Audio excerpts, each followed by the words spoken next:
Let's get started.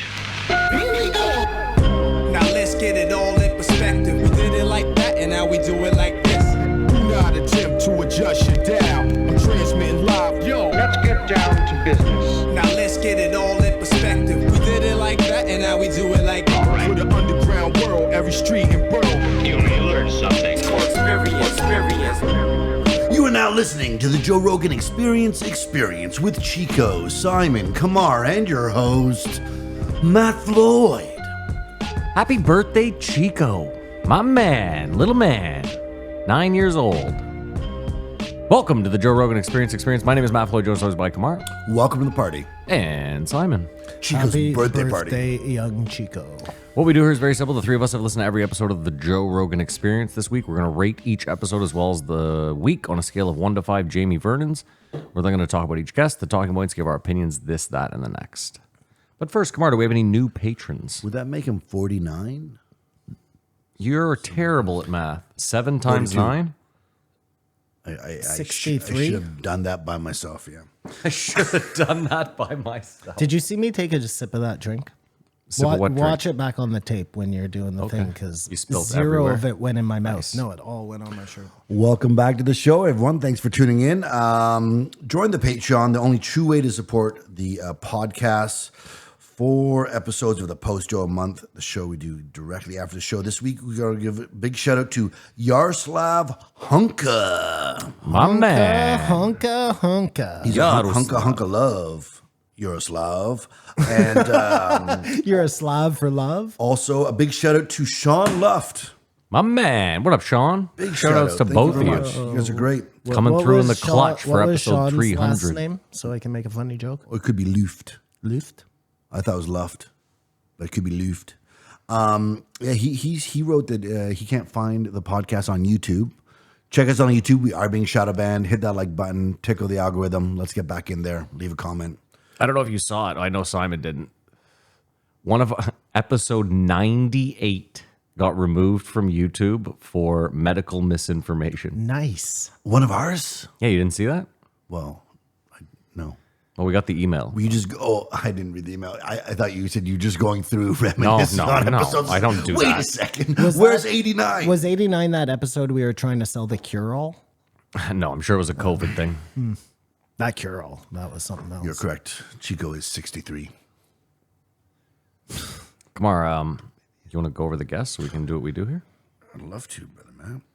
This week we start off with a MMA with Francis Ngannou, which I did listen to, but we don't do those. Thanks for that information. He's such a soft soul. I kill people for a living. I wish they just spoke. I bet he sounds cooler in French. Followed by 2179 Bridget Fetisi. You didn't call her fantasy. Good for you. 2180 JP Jordan Peterson back in the house. And we finished the week off with 2181 Alan Graham. Wow, what do you rate this? Was Joe at the UFC? No, the UFC was in Manchester. Joe doesn't do the abroad ones. That's right. That's right. That too, the final fight went on at 5:46 local time, a.m. What? Think about it. Manchester's 5 hours ahead of us. Wow, that's crazy. Oh, so I could watch the fights. What do you mean? I thought they were at night. They were at night. What I'm saying is in Manchester, it was 5:30 in the morning. Oh, they did so it, they could... They did it for us so that we had it at a normal time. But can you imagine, Simon, you, for example, being awake at 5:30 a.m.? No, you'd be waking up. Oh, I guess that, yeah, he could wake up and catch the Leon Edwards fight, yeah. I give the week 2.5. So what about the people who had to go and see the fight? That's what I'm saying. They were there at 5 a.m. From 12 till 5? Yeah, just wasted. That's fucking insane. Yeah. Okay. I mean, you could see the energy by the last fight was a little lower than... I mean, they were still actually pretty high energy. I'll give them that, man. They were crazy. Simon, what do you rate the week? I'll give it a 2.5, right down the center. In a normal set of circumstances, I would give this week no more than a 1. And if we're counting our last days, even at that, I can only give it a 3. Wow, even there's only a few summers left. It's a 3? Matt, there could only be 2 podcasts left ever by Joe Rogan, and this one can't get more than a 3. This week stunk. And I'm sorry, I don't mean to grandstand, but I will. I think, but I will. Yes, I think Joe got a lot of flack from the whole Terrence Howard. Do you know what I mean? Billy Carson. He had like a nice little streak of some crazies in there, and now he's just gone back to fucking Vanilla Jane. I thought the pastor guy was a very interesting episode. And if I may, It's your show. he too. has had no one in to talk about the assassination attempt. Who do you want in? Tim Kennedy? Because I don't want Seal that. or something. Mike Baker? Anybody? No, Like, no. What are we doing here? What is wrong with What this just came out of asshole? your- No, Yeah. I'm just saying, like, that would be the worst case scenario, but give me anyone. Well, that's what you want. Give me Instead, you got anyone. British Fedesy. I don't see what the problem is. Yeah, I'm fine. Whatever. It's because your people run Joe's She's show used to and they taking can't have. shots. You guys, I'm sorry. Like, I'm sorry, but Yeah. you're too far up Joe's ass. That's the problem. Oh, that's what I was going to ask. So has the leaf turned back, Simon? No. Yeah, obviously he's got more summers No. than we had first anticipated.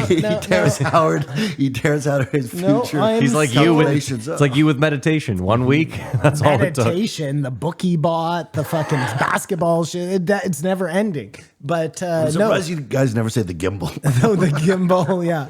The gimbal felt like it lasted. It just broke. Yeah, but it broke, didn't it? Yeah. No, I am. Because we could use the gimbal. I'm not done. I'm still living my best life. But I at the same time, I'm not blind. I can see that Joe is fucking mailing it in, and you guys are like, no, he's the best. What I was wondering today, if we were all doing successful, we probably wouldn't be doing this. But if we were all living above the means, would Joe's attitude annoy us as much? Like, are we doomed to be haters? No, I can tell you. And I love Joe. I can tell It's you. guys. This is what I really like that exists in the world right now. I also give it a 2.5. All of these shows about, you go on YouTube and there's people dissecting all the fucking podcasts and what's going on. Yeah. They feel the same way I do. So I know I'm not crazy. Like sometimes I come in here and I feel like I'm crazy because you guys are like, oh, what are you upset about? Blah, blah. we It's Joe, gaslight he's you? the best. Yeah, because you gaslight me. Oh my God. No, I think it's more that we're just like, who gives a fuck? Like, we're forced to listen to every episode. I'd argue too, most people don't give a fuck. Yeah, and all these other people that are dissecting everything, those people watch too many episodes as well. Like, It's another bubble. I think most people should probably just listen to the episodes that they think will pique their interest, and that's how you should treat a podcast. You shouldn't just listen to one podcast in every episode of it. Listen, again, I think you're being like courteous to yourself because you do this podcast. But if you looked at it objectively, you would have given up on Joe Rogan a long fucking time ago. Because he's not Sitting here in his fucking sunglasses and his hunting not- hat, looking he's- just like Joe Rogan. You're a fanny pack away from being Joe Rogan. He's not producing quality shows anymore. There's no fucking doubt about I'd only that. concede that I wouldn't listen to every episode, but I don't think I only listen to it because we do this. You'd breeze back in for a couple, but in the past 3 years, it would literally be a couple. You could probably count them on your hands. Well, I'm glad I do because Chris Robinson was a 5 last week. Okay, well, do we want to get into it? Let's get into it. We all rated it. 2179 Bridget Fedesy. How many phones does Joe have, and how does he answer them? I think that's what I wanted her to ask him. I think he has phones like a Mexican cartel Like leader. ghost phones Yeah. with numbers that, I don't know. I think it's interesting. Does he have an assistant that manages his phones? No, I And bet he just texts has a him to tell him drawer if he full gets of a call? phones, and I have a feeling he turns a phone on like once a month, like he said, and is like, oh shit, here's 150 business offers. Because I think if you're above a certain level, all the phone calls you get are good for opportunities, things you refuse. If you're below a certain level, all the phone calls you get are collection agencies. Yeah. And like scam. We were out the other night. A bunch of people got together from the olden days, and somebody looked at my phone and said, "You have 1,500 unread emails." Yeah, that drives me up the fucking wall. And this guy comes in and he just shows his phone. He's got like 40,000. 25,000. Yeah. Like, I don't know how you live like that. That drives me fucking crazy. Like right now, mine's at 300, and that's way too. way too much. But you for only me. have one email. That's the thing. Like I have like 6 I have, different emails. what are you talking about?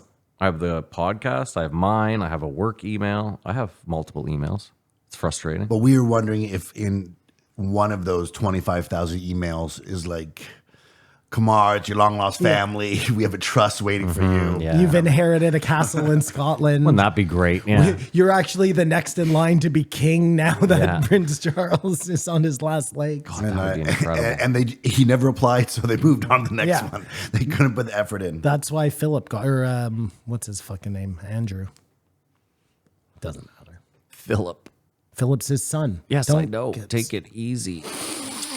As you That's said, me taking my anger, Matt, and pushing it into a little bowl and keeping it inside. you wanted someone to talk about the Biden, Kamala, Trump assassination, and we got British fantasy.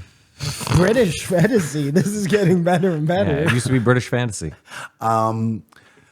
I've never felt more gaslit in my life. Go on. Watching Kamala, him bow out. Yeah. Joe, I believe, thinks he's dead. Yeah. That That's a seems body like double, that's- AI, voices, none of it's real. Yeah. That's the vibe I got as well. But Kamala Harris was more useless than Joe when Joe was useless, but they're still lying about his mental acuity. And then since he's backed out, what happened in the hours that made her? I mean, I get it. She's a black woman. You don't want to fuck with black women. Anything you say about her just seems like a fucking shitty thing to say. But Why? She's terrible. but she's not now. No, but she was always terrible. She has what it takes. But they just flip Yeah. on a dime. And who That's gives what they- money to campaigns? Kamar, don't you remember though? That's what they did for Biden too. He wasn't even in the conversation No, running in the first election. absolutely. And then all of a sudden he's like the guy. Absolutely. But even she was in that running and she did the worst. There were other Yeah. people that did better than her that gave Joe their endorsement or whatever. And you know what? She's just the one for the Well, job. it's because now. they didn't want to have like a real open election of some sort on the, what do they call that? The DNC. DNC candidate, because it's so late in the game. This has never happened before. And we are actually fortunate the way our elections are only. It's not that late in the game though. They haven't even done the Democratic primary. It's like 100 have they? days or 99 Well, they days. picked Biden to be the guy. So how many yeah, I days guess it is ago was pretty that? late, That's yeah. like, Fair enough, like yeah. 90 days. But listen, I'm sorry, Kamar. If you're the military industrial complex and Yeah. you've been running Biden for the past however many years, who's your best candidate to take over? Well, obviously the next simp in line, which is Camel Toe. That's Sam Tripoli's. He fucking never calls her Kamala. Well, that's hate speech as far as some people are concerned. Is it? But when these That's people, the president you're talking about. Is it? Wow. when people are donating to these campaigns, I think she's raised like $200 million, whatever that means. I hear they say that and it means nothing to me. I believe that's all just to buy ads, prop you up and attacking. And what I was trying to say is we are fortunate. I think our election is 6 weeks. It's called, and then and in that week we do get more if you watch TV. Yeah, hate ads. Just Yeah. And they don't fear take- ads. They Justin get them Trudeau hates children. all the time, like for maybe 2 years straight. I don't think we can give vast amounts of money either to the campaigns. Like, isn't there like a $10,000 cap on Regardless of that, I on our mean, rinky-dink elections?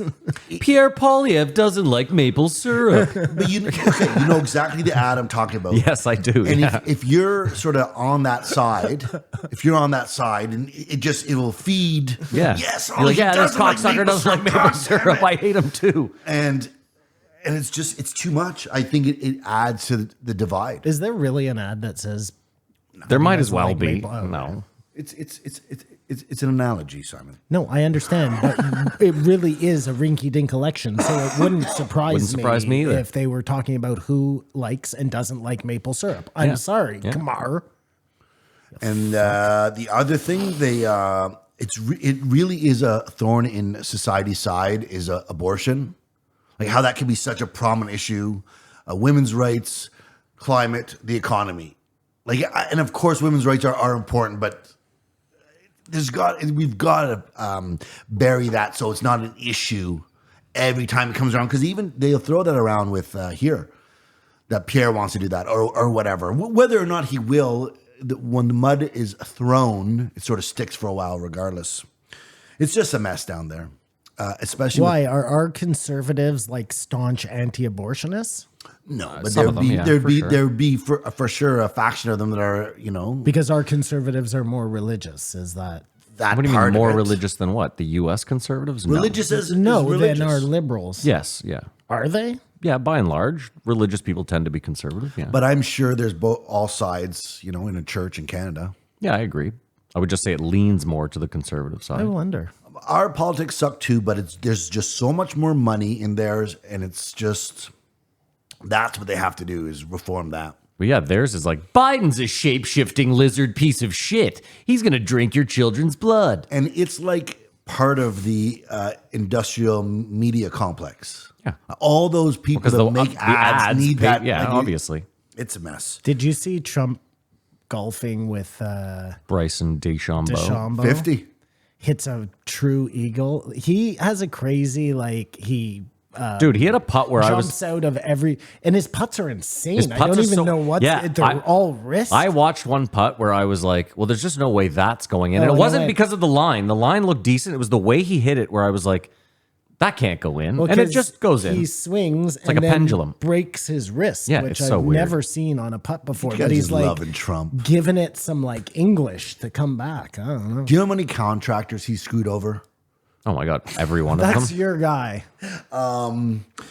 Bridget tried to ingrace herself to Joe, saying she's trying to get into self-defense. But there is something for anyone, learning some new skill.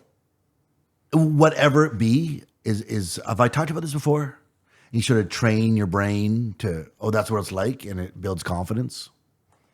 You sort of train your brain. Like string a guitar. Like, I don't know how to do that. Learn how to do that. Like, I know how to do something. You know how there's That's a weird example. analytics to tell us how much time Joe talks per episode? There are. yeah. Yeah, there are. I know. This week, and I'm not making this up, I think he was at like 69%. What do you think is the perfect mix? I think he should be talking like 25%, and the guest should be talking 75%. And you think that's across the board for podcasts? I mean, pretty much. If you're I mean, having the idea, guests listen, on, if the idea, well, I think I thought it'd be 50-50, but I think you're mistaking like a classic interview show for Joe does more conversations. yeah. Does that make sense? Well, No, I'm no, just, I totally understand, and that's how the show started because he was having comedians on, and Yeah. you can't prepare for comedians. You know what I mean? But I'll just give you an example. All right, my favorite podcast right now is this guy Danny Jones, okay.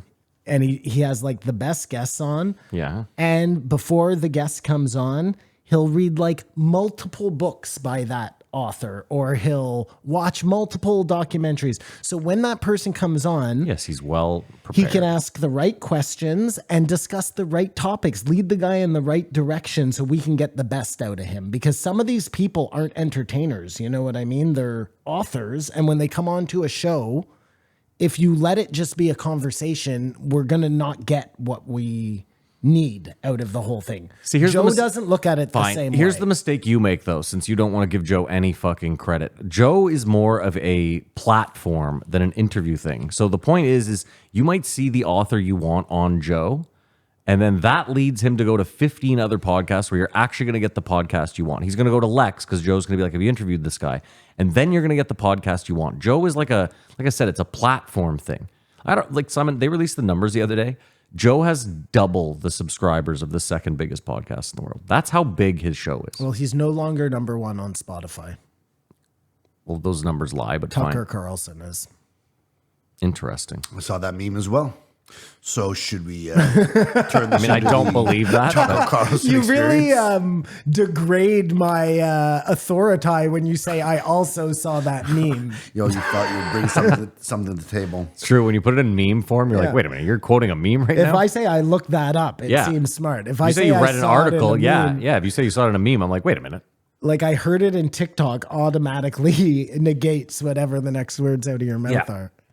Agreed. My wife is constantly coming to me and saying, hey, blah, blah, blah, blah, blah, blah, some wacky concept that I've never heard before. And I say, where did you hear that? And she said, oh, I just watched it on TikTok. yeah. And then we look it up on DuckDuckGo, and it's clearly not the case.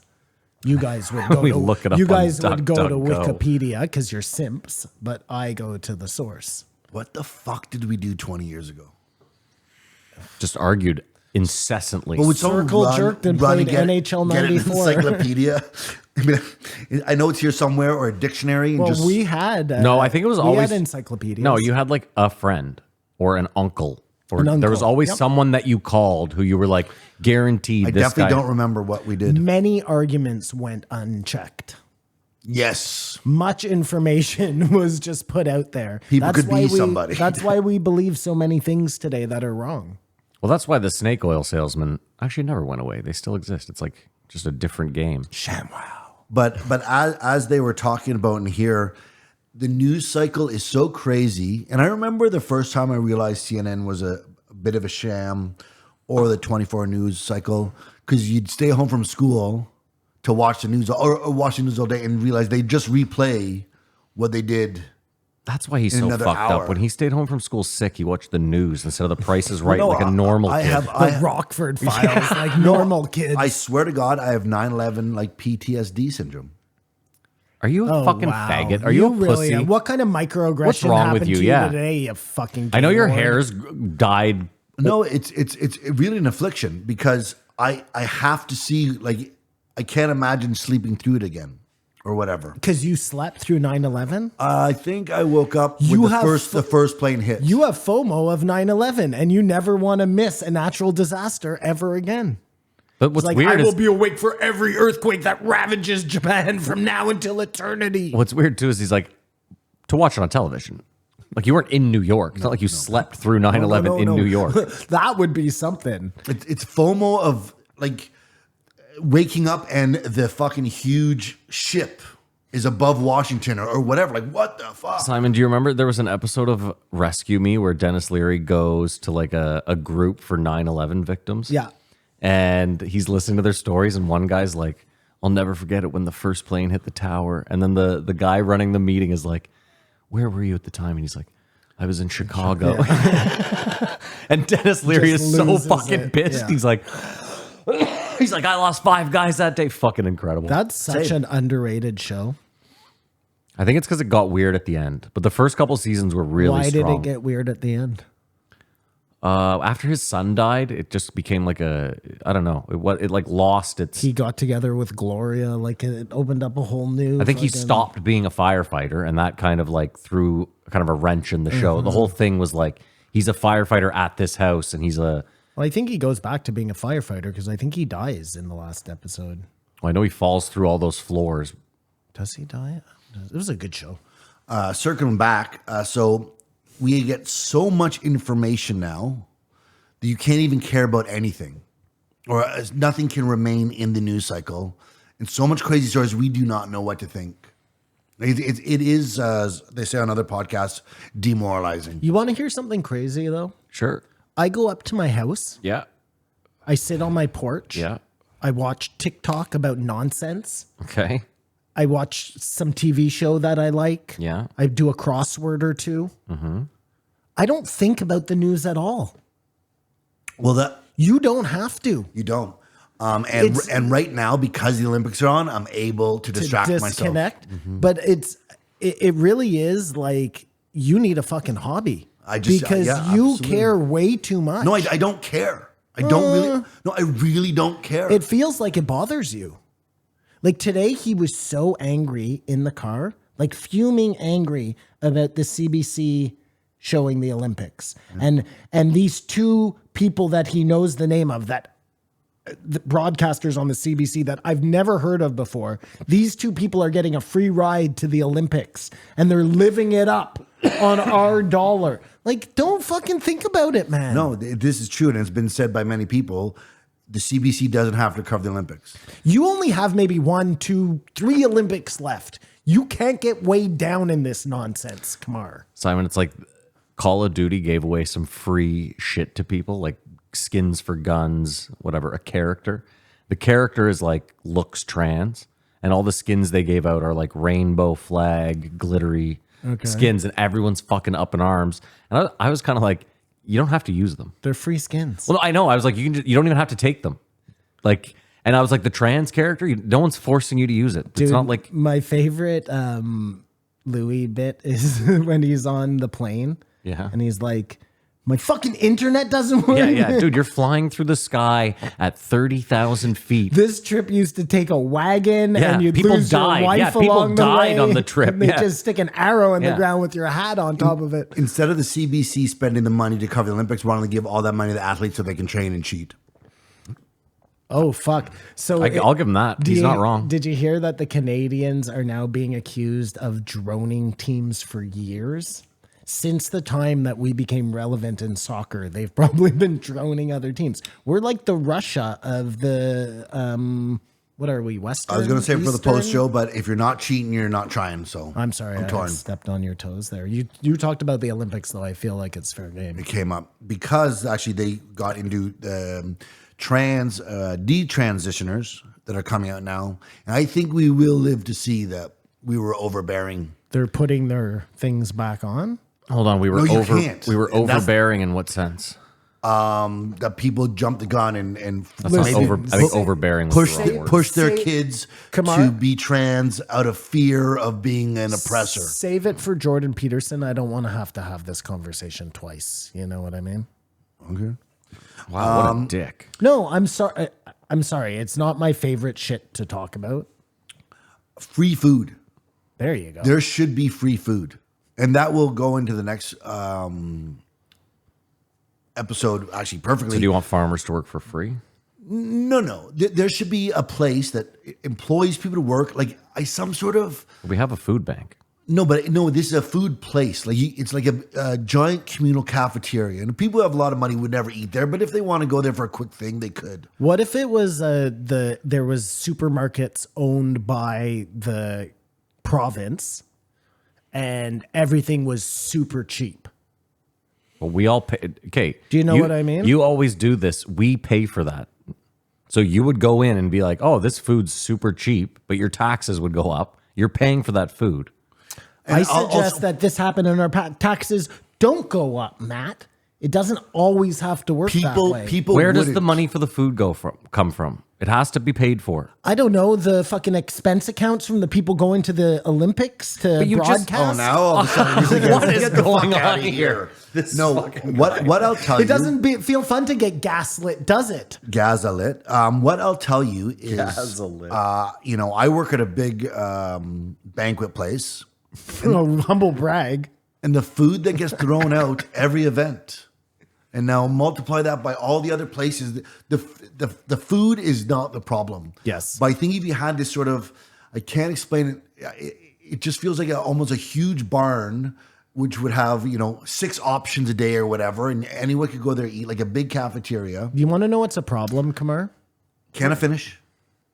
And people would not have to buy food or cook at home. Yeah, I love that. Listen, That's your finish? I love that he thinks he's just created communism. Like, this is just like him bringing the No, it'd be basketball to... stupider if I waited for you to say something and then said it at the end. We didn't need the last 3 lines. We got it. I'm sorry if I ruined your soliloquy. I'm sorry, Yaroslav. Yaroslav. Yeah, Kamar, listen, I would love it if we lived in a world where there's free food, but what you're talking about is communism. And you want to know another problem? How no? It's like cross the food bank and something else because I know, again, I will say this to you. Yeah, there's nothing I can compare it to. We pay for the food one way or the other. It doesn't come from nowhere. No, what if it's paid by private corporations? Loblaws has to kick in $1 billion a year towards it, whatever. You keep saying that. You Yeah. keep saying that. Yeah. But what you're not taking into account is you pay your taxes. Those taxes go to certain things. Instead of it going to something stupid and useless like planting bike racks, it's now going to go to something useful like feeding the homeless. And But everybody. you don't drive a bike, so bike racks are useless to you. But there are people out there. It's not the bike racks that are the problem, Matt. Matt! If you knew anything about the way the city worked, when they decide to put a bike rack in, first, I don't like the way he's talking to me right First, now. they have like a brain trust of people get together to discuss where the best position for the bike rack is. And then they might have like a competition where the public can design the bike rack. Like nothing is straightforward. They don't just put bike racks in. Simon, I'm not arguing that the government wastes money, okay? You're not teaching me something. So they're taking that waste and they're diverting it to somewhere else. You're not paying any more in taxes. Okay, but we could already do that with 100 other things, and we're not. So what you guys are saying is not like radical. Oh, the government should spend the money better. You fucking I'm idiots. not necessarily saying his idea was the best place to put the money. Okay. But I'm telling you, they can feed prisons for like $1.50 a prisoner a day. Like maybe it's not the best food, but Sorry, what I was trying to get at before, Kamar, is that homeless people don't want to eat muffin bottoms. I don't think this would just be for homeless people. This would be for anyone who wants to eat. I don't think people like the idea of eating other people's scraps. Just for your cleanup idea. I don't foresee the scraps. I'm just saying the food is out there. It could. I don't think it'd be that crazy. We collect all the muffin bottoms and then we bake them into a new cake. I mean, listen, if you want to do food hold on. insecurity and homelessness are How two about different this? things. Look at it like that. If you want to do okay. There's a good chance that in our country we have all this food regulation because of people like Loblaws. Like there's so many places that just throw out good food at the end of the night. They have to throw it out. You can't give it away. It has to go in the dumpster. If someone wants to go in the dumpster at that point and fish it out, And they could that's get on sick them. at their peril. Yeah, and again, once you put it in the dumpster, it becomes way less edible. Like I don't care who the fuck you are. Peeling. Yeah, nobody wants dumpster food, even the homeless. This is what I'm saying. So if we change the laws that said like, hey, every restaurant or business that wants to go give away food at the end of the night can do so, that's a good change. Like the next guy we're going to talk about, the fish and whatever guy, the pastor, like he brought up a great point. I know I'm jumping ahead. I'm sorry, Kamar, but it does kind of play into this. Like he brought up that great point about people used to just sell stuff on the street. You know what I mean? It was some means of like making money if you had no means of making money. And like some of those guys ended up becoming entrepreneurs and growing them into huge businesses. You know, maybe some guy sold umbrellas and he eventually bought a shop and then he's had a shop in every city selling umbrellas. Next thing you know, he's rich. And like, it's kind of the same thing where like you're saying, there's food insecurity. We throw out so much fucking food. We throw out so much good food. Forget about diverting tax money or any of that shit. Like right away, we could go to these, like you're saying, we could also do that. We could go to Loblaws and say, hey, assholes. The banks is actually a great place to start. Banks, profits. I mean, just hear me out. I hate that it sounds like socialism, but It does sound like social, but just hear me out. The banks have our money. They tell us that we need to keep it there, and then they lend that money out and they make money off that money. And we're never like, I think it's perfect. 10% of your profits every year have to go back into like what you're saying. yeah, but Amazon, Google, they could all All chip of them, in. yeah. Can I make just to bring us back to And that is my, socialism, unfortunately. government-run I think it's fascist. grocery store? Yeah. You could do that, and then the expired stuff that's not really expired that you just can't sell, you could then divert to, because it's not being thrown in the dumpster because you're the government. You know what I'm saying? You just divert that to these places that Kamar wants. That could subsidize the whole thing. Think about how much shit goes bad by a day in a Loblaws. What the fuck does a day make? That's an arbitrary number they stick on there. You know what I'm saying? Well, not just that. It's not an arbitrary number. It's a real number, but they know that it's good for another 3 weeks. They just put that number on there for pure safety factor. That's what I meant. Yeah. Give or take a week in there, 2 weeks even, Yeah. on some items. That's more than enough time to, if your things are in the same city, to get the food to the people before it actually spoils. I'm sorry. I'm getting all worked up here, and I don't care. I mean, part of the problem you encounter, though, Simon, is like if every single person, pardon me, if every single person knows that Loblaws is going to give away all their food once it hits expiration date, then like that incentivizes a lot of people to not shop. I and mean, just- But there's all the people that don't look at the price on the menu that that's just not for them. They're going to Whole Foods. They would look down on you or whatever. It'd be students. It'd be homeless people. It'd be I like how he pointed at me when he said homeless people. people well, who you do have that look. are just trying to get by. It's just such a weird thing. Food insecurity when we have so much abundance. Yeah, it's very odd. But I mean, the fact that there's homeless people is also very odd, considering that there's empty housing everywhere. There's homeless people and there's money that's been thrown at solving it, and it's only grown, which is like. I mean, I go back to the size of our country is an issue. Moving stuff around is an issue. Now, I get what you're saying. Like most homeless people are probably in a city. So the issue's like less there because it's concentrated. But like our country is vast. So like moving stuff around is costly. If we correct? had I'd be provincial. fast trains, Bullet trains. Yeah. yeah, it would really make a huge difference. You would be able to transport things across country in no time. You're probably not They'd wrong. have to replace the track, but they've already at least dug all the. But I don't think they use bullet trains to move. I think they only use them to move people. I don't know that they use. Figure out a way to move shit on it, you know?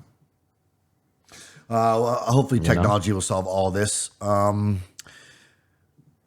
They brought up, a girl that just missed her window, and hopefully she still finds it, is Kim Condon. Yeah.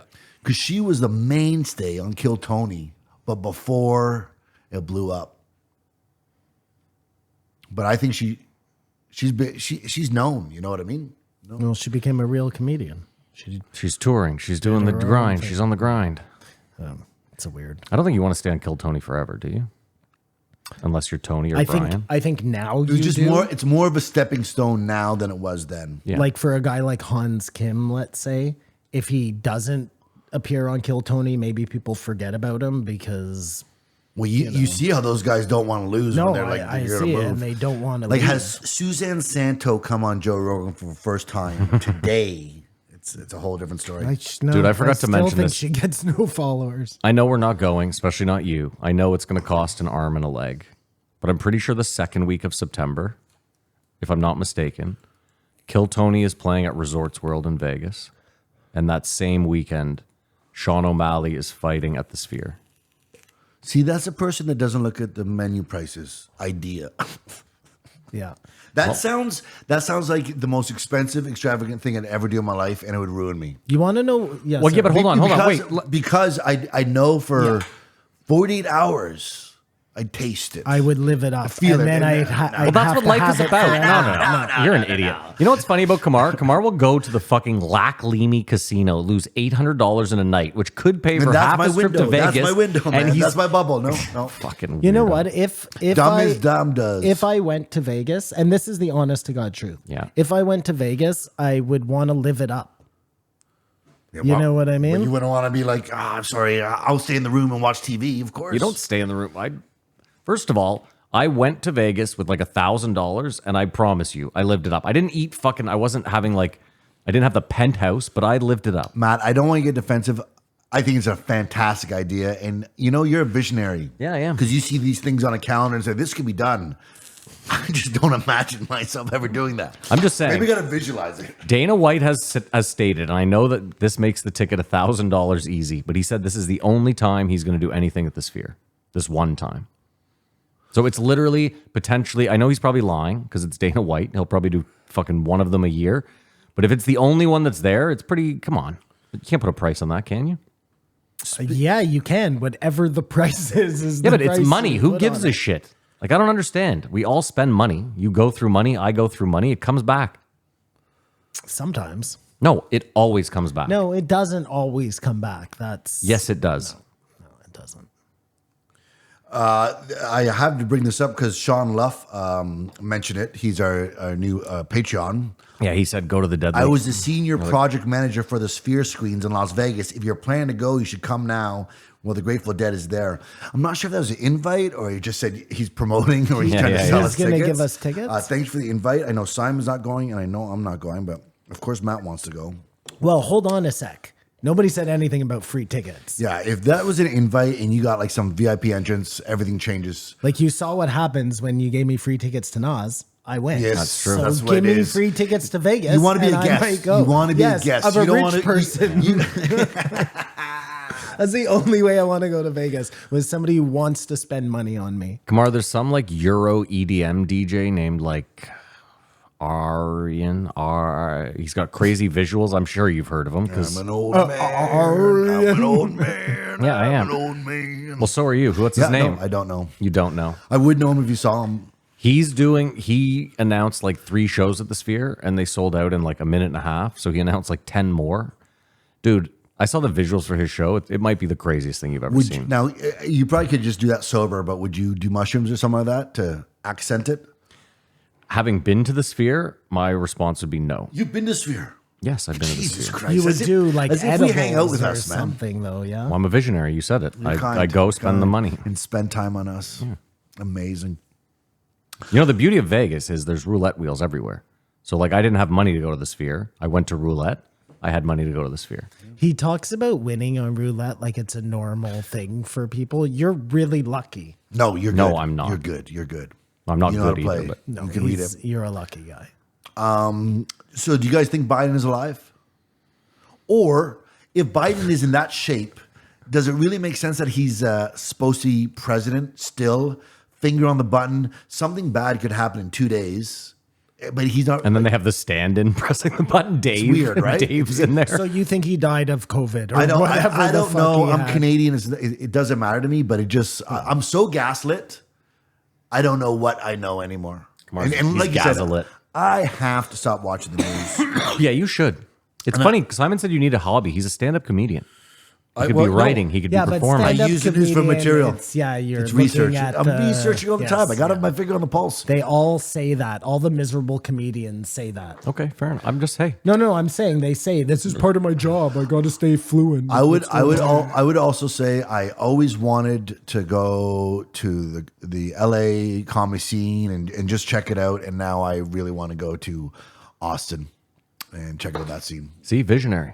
I went and I checked out the LA comedy scene. Went to the comedy store.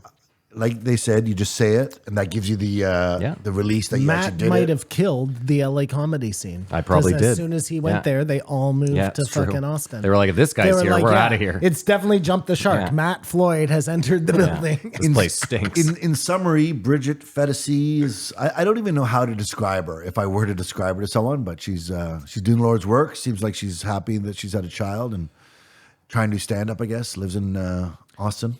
British I would fantasy. describe her as don't care. I give it a 2. Yeah. Yeah, I give it a, yeah, two works.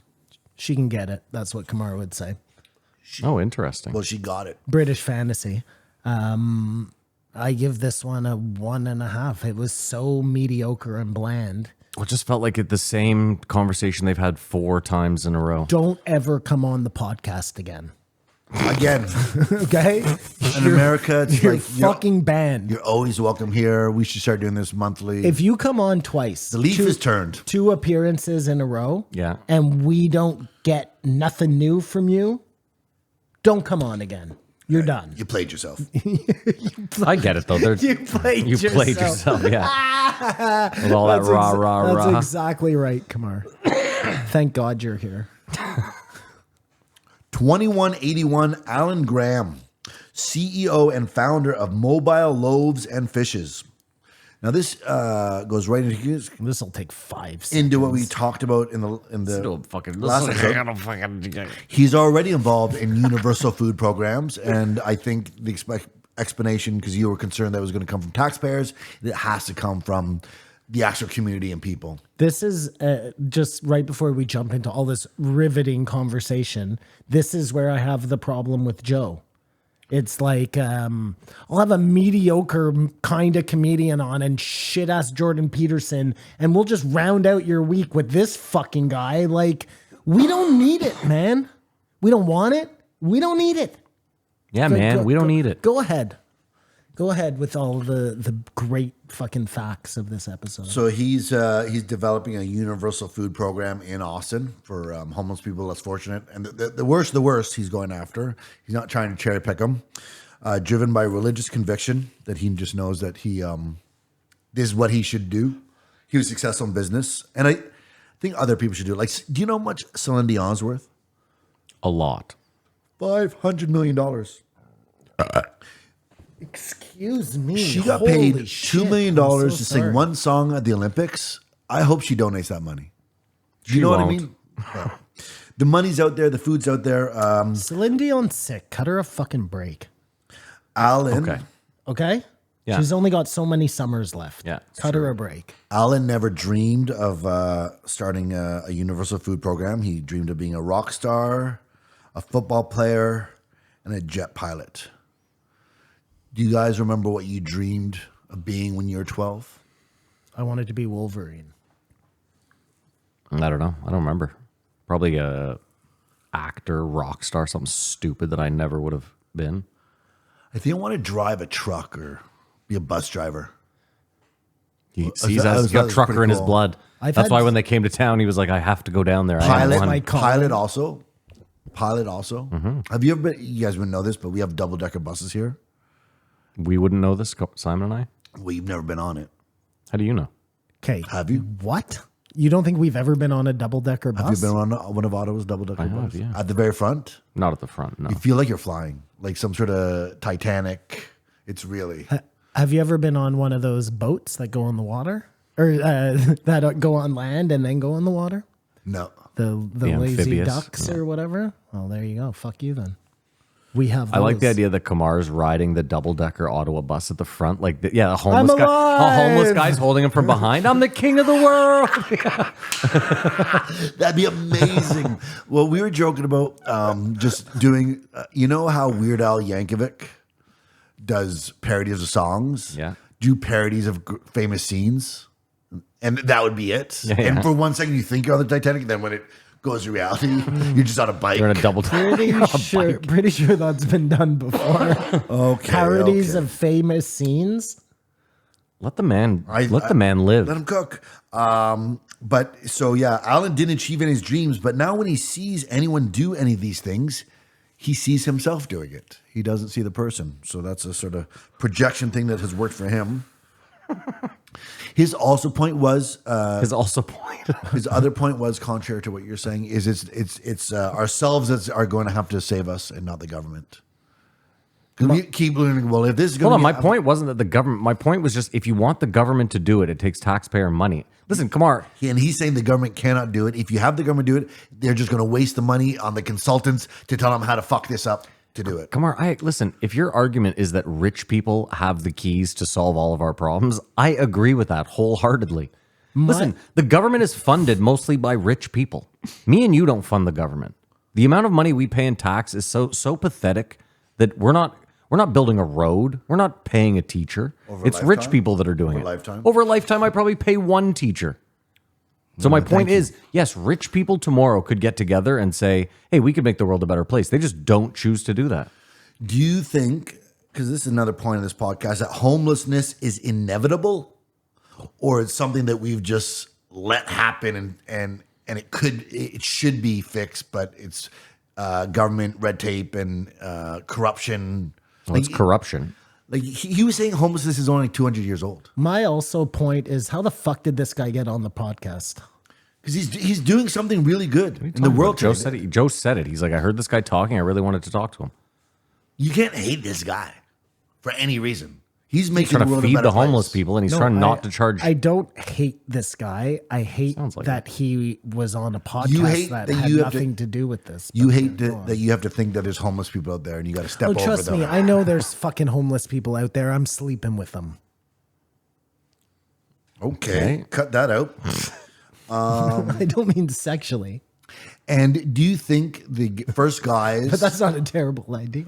the first guys getting on the boats to discover America? They talked about Columbus, how he's been rewritten as a monster, but just how crazy that was, getting on a wood boat to go God knows where. Do you think any of them honestly thought in their head like, I will return home one day?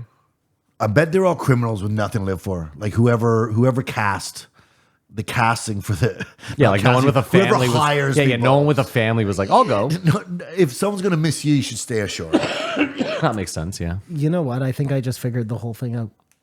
Oh, let's hear it. We have a homeless person problem right now across the world, across North America. Let's say pretty much every city you go I to wonder about has the world. some sort of a homeless problem. There has always been a correlation. Oh, you know what we don't have a problem of? Serial killers anymore. There are hardly any serial killers. What are you talking But about? there used to be a correlation there's definitely between serial the killers. serial killers and the homeless Serial people. killer just got busted in So Manitoba. maybe like the Australians bringing in the cats to fight the rats. Oh, he's trying to be funny, and it's going to be long. Here we go. No, Buckle up. We'll just bring in serial killers to kill homeless people. God, that sounded better in your head, eh? And then what do we bring in to kill the serial killer? Where did the leaf go? Where did the leaf go? That is horrible. Yeah, but I mean that is one way to go about it. eliminate your problem. Don't solve it. The reason we have a homeless problem is because we let banks and private equity firms buy homes, and we could easily Yes. reverse that tomorrow. So That's I mean, that's some of it. But you think that like most of the homeless people you see on the street in Ottawa are like, oh well, I would buy a house if it was available. no, you're missing my point. You're missing my point. Is that Wrong. Okay. No, but I'm saying that is wrong. Yeah, but you didn't what even he's let me- saying is there's been an elimination of affordable housing for a number of reasons.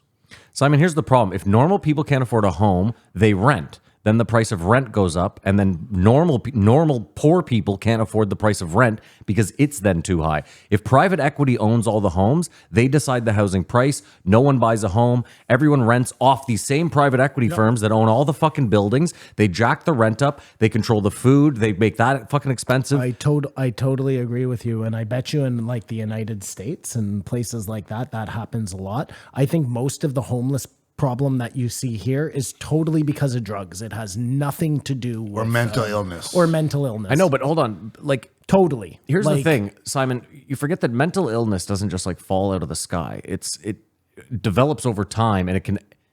A lot of that mental illness could just be brought on by like excessive drug use as well. Sure, but excessive drug use could be brought on by stress and homelessness. Yeah, okay, fine. Fair enough. All I'm saying is I think you probably go to LA or places like that and and I'm not saying there's not here, but most of like if you're a mother with kids, you find your way into a shelter or something as opposed to living on the streets. Those people living on the streets, that's usually because their day is taken up with buying drugs. Like that's just Yeah, I guess what Kamar's saying though is like, why has that number of people hooked on drugs and who are mentally ill, why has that number tripled over the last like 10 As years? we've actively had, compassionate, the Democrats in America, the liberals here, trying to solve it, allegedly. Well, that's it. I don't think they're actually trying to solve it. Listen, I'm just playing Diablo Avocado, but maybe it's because life is bad, so they just want to like maybe you know what I'm saying. It could. I mean, it's education. If you, I guarantee you, if you boil down all the numbers, it has to do with education. A well-educated society probably doesn't end up with a high homeless population. Just plain and simple. A well-educated society stays away from drugs. A well-educated society probably, I don't know. This may sound stupid and ignorant, but I sometimes romanticize the homeless. Like you wish you were Like out there living on a train. There's guys I know I went to high school with that sometimes I'll see in the market that are home. Like, and I don't go up to them sometimes. and go, oh, like I've seen them for years or whatever. on like a really sunny day when they have like a cold beer and they're all just hanging out. It Well, looks like fun, yes, but not necessarily. the night doesn't seem like fun. Not necessarily in Ottawa because of winters. Maybe homeless in a milder climate, but it's almost like a different world you live into. And do they watch the news? Do they even care? Like they might be freer of the mind and not feeling sad for themselves. They are where they want to be. Does that make any sense? And you could have an opportunity to move up. You can't really go much less than homeless. Whereas the lower middle class is just stuck in this rat race, one fuck up from being homeless or really falling apart. Way more pressure. I don't know. Vincent van Gogh was a failure. That's something that never. Well, not a failure. He's an abject failure in his opinion. he He didn't- only sold one painting. But a lot of artists were failures in their time. Like incorrect, Simon? Well, appreciated after the fact, sort of yeah, thing. a lot of authors too. And I don't Like think Moby Dick didn't sell a fucking copy until like 100 years after Melville died. it's the complete opposite of creators and content now. If you can see that as an art form in some way, You might be wrong though. you're supposed to be so popular for doing nothing. But it's funny you mention that. There's a chance that 10 years from now, some YouTube channel that has no views will be, you know what I mean? It'll be like, this had all the answers. It was all right there. You know what I mean? Could you imagine we turn 80 years old And then this somehow Mr. Beast just son falls onto this and just loves it? we're making And it's- retroactive and money. It's all too late and it falls apart. That's what I'm saying, guys. I need 1,000 Patreons by next week to go to Las Vegas to the We're Sphere. running out of summers here. Let's go. One of the things he's employed, as well as sourcing the food and stuff, is 3D printed houses that are super like bachelor dream. So small you can't have too much stuff, but you can't really get lost in, because you don't need possessions or your possessions own you. That's what I need. If it's $40,000, They Yeah, 3D print a flat screen TV with NFL Sunday Ticket on it and one couch. That's like and I'm sure a lot of homeless people are saying that, eh? what? I just want to watch NFL Sunday Ticket. No. If you have a lot of things, they own you. yeah, of course. I'm sure they're just like Yeah. living minimalist lifestyles. Not a slave on to the purpose. man. Yeah. And the one thing the government did do to help Alan Graham was the land, which is a very interesting thing. And I don't know about other places, if smaller towns, like we say, there's more of a community, so there's less homeless people. But people are so precious here. Well, I don't want that neighborhood coming in here. And then that's the issue. Yes, we have too many building Well, I thought you were talking about regulations. I was talking about affordable housing. Like, if they cut a swath of part of the experimental farm or any of the green spaces in Ottawa or something and put all these 3D printed houses that look like a bunch of portables, but it was... I mean, listen, I will push back on the experimental farm. There's tons of unused land, green space that isn't protected that we could use. Yeah. I'm just saying you went with specifically protected I'm just green out space. of my head. Yeah. I'm saying, and no, that wouldn't make sense. But every place has an area that's sort of like, I guess people could live there. It's not or maybe once they move there, it does feel bad. I mean, we do in Canada. Not everywhere has that, right? I mean, Kamar, Like it's you weird. go to Like New York City, Well- and it's not like that. no, but it's weird to think like Amazon. Like every company should want healthy and happy employees, right? Mm-hmm. Like if you had a company, would you not want happy and healthy employees? I mean, you've owned a company. Yeah. And if you had the means, like if you were making $40 billion a year, course.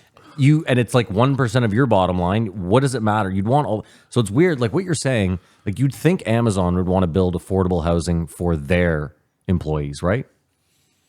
Like think about it like this. Like Amazon has that massive warehouse out here.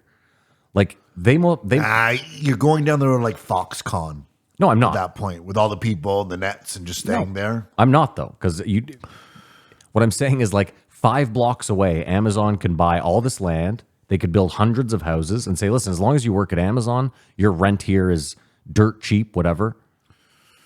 Yeah. I mean, For those big companies, nothing is a big deal. No. You know what I mean? A couple of hundred houses. Jeff like- Bezos is about to buy the Celtics, like casually buy the Celtics. That used to be, dude, to buy an NBA franchise was like a fucking massive deal. And he just casually sold stock to buy. But hold on. I mean, Jeff Bezos, in all fairness, he's probably way richer than all of those guys who own professional sports teams, no? Probably, yeah. Yeah. Yeah. That's Yeah. my point. He just hasn't been interested in buying sports teams. Or maybe one wasn't available. I mean, it's crazy to think that he could buy the league.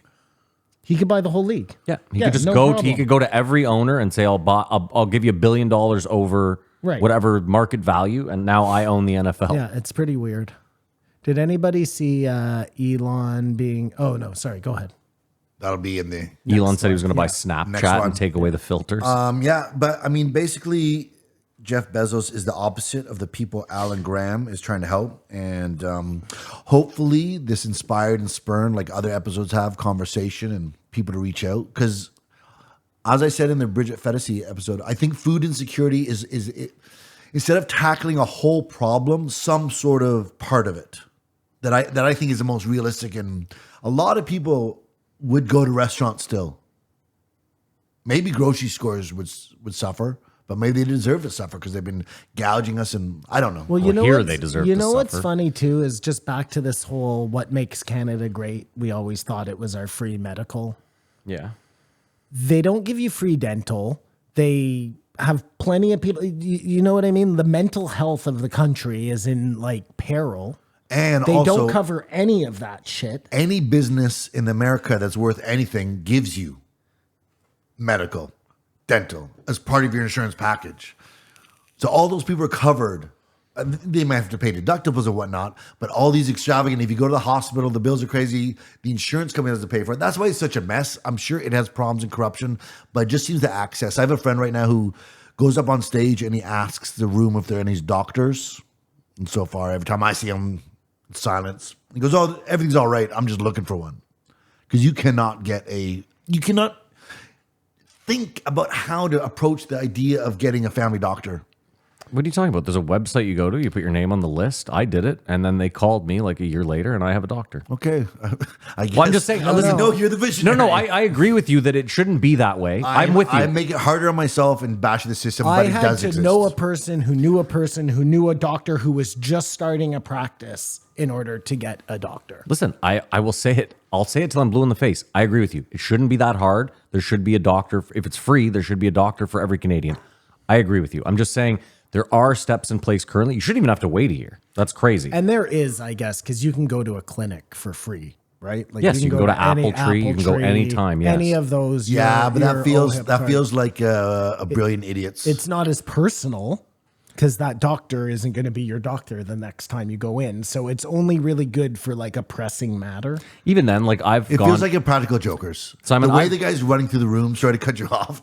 I've gone to Apple Tree and had like really poor care. Oh, no, I agree. But let's just say I get it. You need to get an MRI. Yeah. The only way you can do that is with a referral from a doctor. Yeah, and they will do that, You yeah. can go there. You can do that, and you'll get into a line to wait 3 years to get an MRI in this country because it's a fucking bullshit medical system. But the Well, beginning no, is again, good. hold on. Again, I will say when I need an MRI for my fucking taint, like I got, I went to emergency, waited the 7 hours for someone to look at it, and then they were like, "We'll get you into a urologist." I was in a urologist's office in 2 days, and then a week and a half later, I had an MRI. Now, like you, the MRI was at like 3 a.m. because that thing never stops ever. Isn't it funny what they deem to be pressing and what is not pressing? You know what I mean? Well, it's Like triage. I have a spinal injury and I have to wait like 3 years for operation. This guy has a problem with his taint and he gets in next day. Well, like No, it's because it could have been cancerous. They had to know whether it was cancer or not. Because if it is, I die quick. our friend we saw at that get together had a week Oh, please don't. had to press. Like he had something, and they're like, no, it's good. No, it's good. And then like, oh shit, it isn't good. Which is the most terrifying thing about the whole thing. Yeah.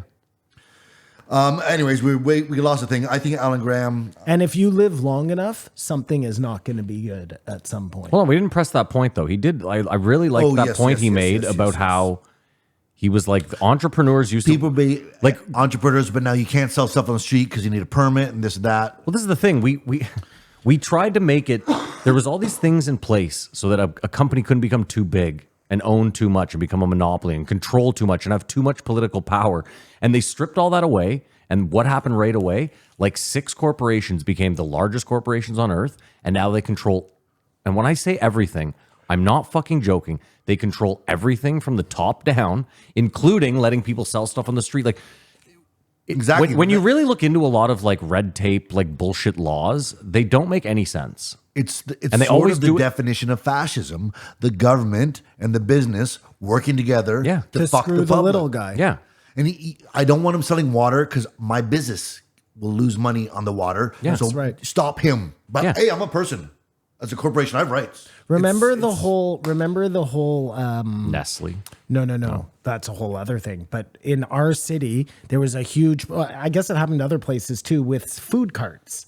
Because restaurants were like, you can't just park set up on a the street dog because in it. you're stealing my business, which is insane. Yeah.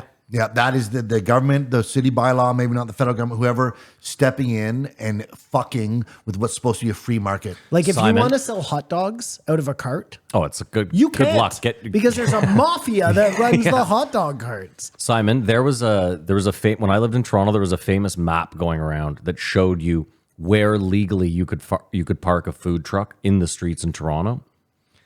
To the map of Toronto, Toronto's a huge city. There was like one little red dot near the University of Toronto because there was just no was the restaurants, and only that's the one? only place where legally speaking you would have been able to, unless because the rule here is unless it's private property, you can't be within a certain distance of a brick and mortar restaurant. That who would be against my free food program Well, would be the restaurant lobbyists. That distance has got to be pretty small because I'm just thinking of one right now where there's It's on private property.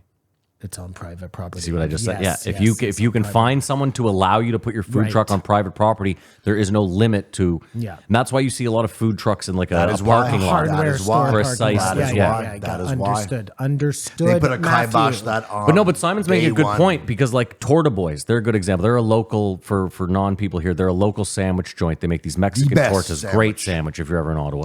They started off as a food truck. And you'd think a thriving food truck would just move your food truck around and do the. Instead, they had to build a brick and mortar because they were like, "This is just the most oppressive Thank fucking God thing they ever." did.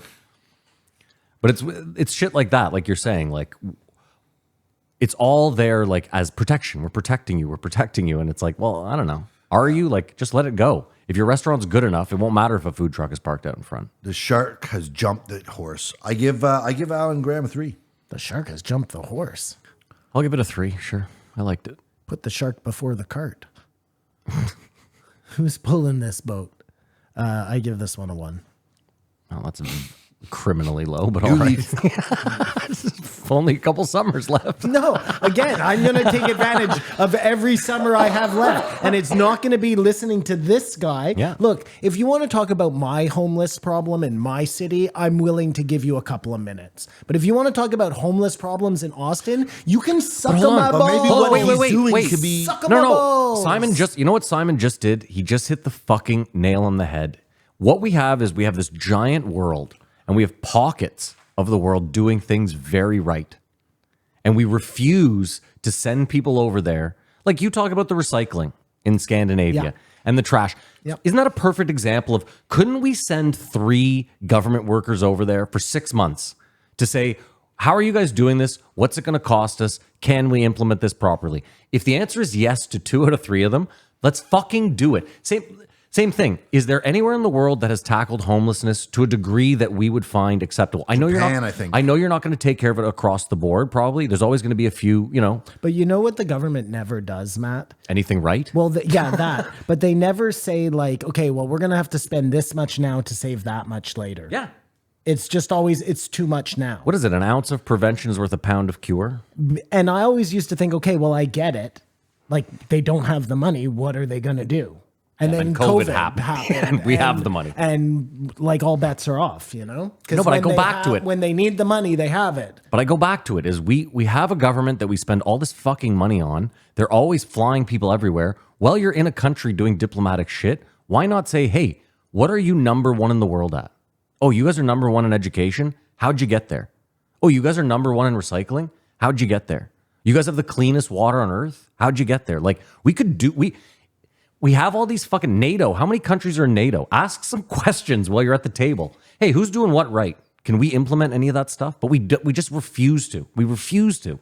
Even within our country, there's cities that implement small programs that work fucking smashingly. And the city 50 kilometers away will be like, fuck that shit. So We're not doing it. Have this guy come down and talk to our officials. Yeah. I don't need to hear about it. What do you mean? Okay, that's fine. I don't need you to hear about No, it. I know. Yeah, That's why what I'm can't saying. just run the government properly? You asked me why I gave it such a low score. Sure. I'm telling you. Okay. All right, we're going to take a break. We're going to pay a bill, and we will be right back. We're back. Thank you so much to BetterHelp. Kamar, name and a number. 2180 Jordan Peterson, back in the house. I asked you guys earlier about your dreams when you're 12. Did you ever think you'd be a person that wore a suit? No. I've always hated wearing a suit. You were never like, I can't wait to. No, every time Be in a I've had position to to wear a do suit all the it, time. it was, and even like if it was a nice suit, like I remember once my mom bought me a nice suit, it still sucked wearing it, you know? I mean, I remain dumb as shit, but like as a kid, so like I remember thinking like, I'll be a businessman. no, I remember thinking like, I'm going to go to Harvard, but you couldn't ask me for what. I just was like, Or how. yeah. And like didn't like school. You actually thought that you were going to go to Harvard? I'm talking about like in like grade 1. Yeah. And again, not because I was smart. I was just like, I will go to Harvard. For what, Matt? I don't know. I don't think I even started thinking about jobs until like way later. in Last life, week? You know what I mean? I was just going to say, yeah. Look for one. But suits are like politicians wear suits, bankers wear suits. lawyers. as just lawyers. It's just so. This is a weird game you're playing. Well, no, they started talking about his suits. Jordan Peterson has different suits. Joe despises they his suit, did as we this. know, but he'll wear a nice They suit. did this last time he was on this whole fucking commercial for his tailor. But I got them from Olaf. I don't know if you noticed, but everything Jordan Peterson talked about in some way came back to something he was selling. Yep. In this case, he was selling his university. Yeah. Yeah, well, his university, his book, his lecture circuit, the suits. You know what I think it is? Dr. Peterson. Is he a doctor? Can I call him? Dr. He's a Jordan doctor. Peterson? You can yeah. call him doctor. Went to America, saw how people celebrated success and capitalized on success. And it feels like this weird, because he speaks more like a Canadian and he's making all this money. I mean, I wonder, is this now steering the lane to, because he used to fight, right? He's fighting with the education system right now, but it used to be like he was fighting. He's so unlikable. How did he ever become likable? Because you know what I mean? It's so foreign to me. As the world going crazy, he was a calming, pushback voice that was intelligent and didn't speak out of emotion, but out of rational thought with receipts. I'm not saying that's not the case. I'm not denying that some of Jordan Peterson's ideas are not that bad. What I'm saying is he is such an unlikable guy, an unlikable Canadian. Yeah, I think and that's yet he post- was embraced. No, I think by- what Kamar's saying though is like that was post benzos. I feel like pre benzos he was a lot more likable, amicable. I don't know. I don't think he More ever palatable. was. I think if you I go do. back and watch, like what Kamar's saying is what made him famous is he was arguing right from the start, right? Like that's how we got to know him because he was having this big argument was, with the but- University of Toronto. Yeah, but that didn't make me hate him. When I saw that argument, it definitely didn't make me hate him. It didn't make me hate him, but just his voice and everything about him is so dislikable. In his defense, what I've always said is when he was saying that, he was in the back of the head, oh, this is going to go viral. I'll be talking around the world next year this time. It projected him, catapulted him in the spotlight. And then I think that's where the drugs came in. In the same way, people talk about doing shows, the high, and then you get off stage and you're in a hotel room. Yeah. I think that's why he abused the drugs, because he blew up so much bigger than you always thought he manipulated his way into this position. I'm going to jump ahead for a second.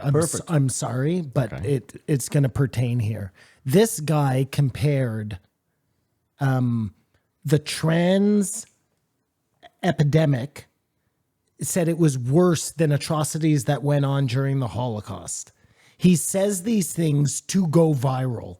No law, like it was such a stupid statement. And he repeated it like 3 times. Everything is for clicks with this guy. I get it. Some of his ideas, because we believe in the same thing, seem holy and just. That's not what this guy's up to, man. No, but I think that's what he's saying. Those people committing atrocities in the Holocaust thought it was wholly unjust, right? The Nazis were horrible, but they thought they were doing the right thing. Like that. That's the whole fear of it. And now this is happening in broad daylight, and people are like, yeah, do it. Like, do bad things or mutilate our children. And it's supportive. And I think that's what he's comparing to. But I don't think he was like. That's not what he did, though. Go back and listen to it, because. But do you understand what I'm trying to say? I do understand what you're trying to say. You're giving him way too much What's weird- credit. why? I don't know. That's Hold not on. what he did. I don't understand. Hold on. Do you think he's downplaying the Holocaust?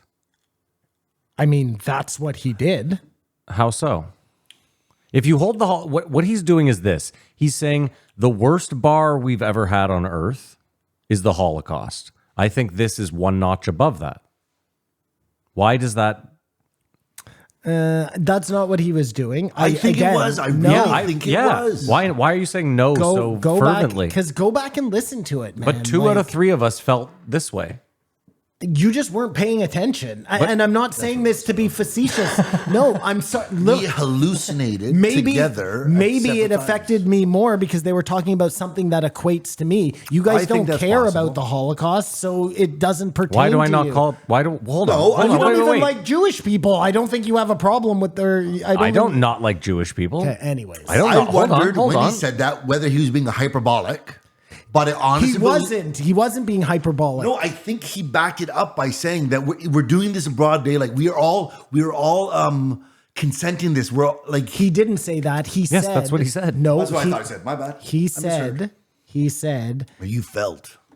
Oh my God! I want to pull it up for you right now. Well, no, but hold on. It is you. not you that know, kind of you're- show, Simon. What's We'll be interesting? right back. What's interesting, Simon, is that on one hand you have no problem saying you guys can't feel the way I feel about it, but at the same time you can't sit there and say, "Hold on a second, maybe I feel this way about it because I'm too invested." No, I just said maybe you didn't notice because it's not something you pay a ton of attention to. Oh no, we both specifically have quoted what he said, and Well, we're you both quoted it wrong. Listen, I would love to pull it up for you. We don't have not that that- kind of a podcast, not- I do. I have. unfortunately. I literally, if you can pull up I the would love timestamp, to I can fucking- pull it I up would right love now. to fucking pull it up. Okay, well, I'm going to do that. It's going to take a second. We'll be right back. We'll give No, you a get couple me the seconds. timestamp. Yeah, I'll edit this out. I don't give a shit. So it was interesting that No, don't even talk because I'm going to find it for you and then we're going to start again. dead air. This Fair is going enough. to be Dead air. amazing. This is Dead going to be air, something dead we've air, never dead done air. before. No, because Kamar and I can discuss how right we are really quickly. No Okay, need. go ahead. No need. Discuss how right you are. I don't like that. I get don't get proven Kumar, all the time. participate. He- And they go, no, you're not going to do this while I look it up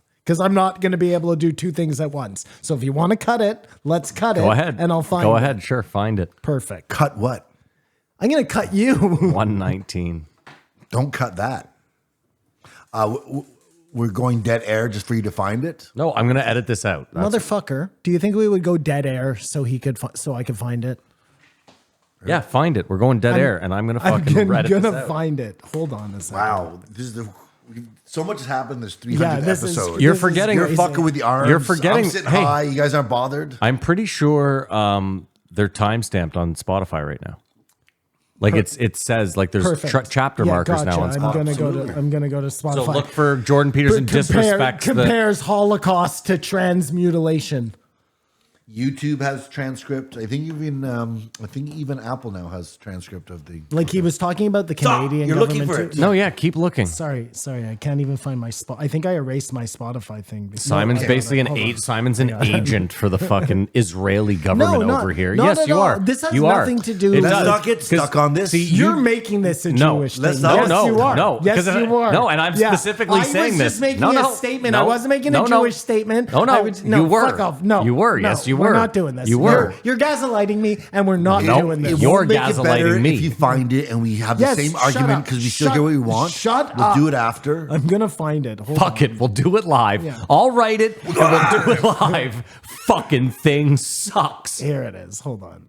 Rizwark Verk. I need you to just give me the fucking Yeah, timestamp. I'm- I'll probably find it fast. Yeah, again, you now that I think probably about will. it. You probably But I don't will. want to do your work. You know, don't, because I'll find it. Hold on a second.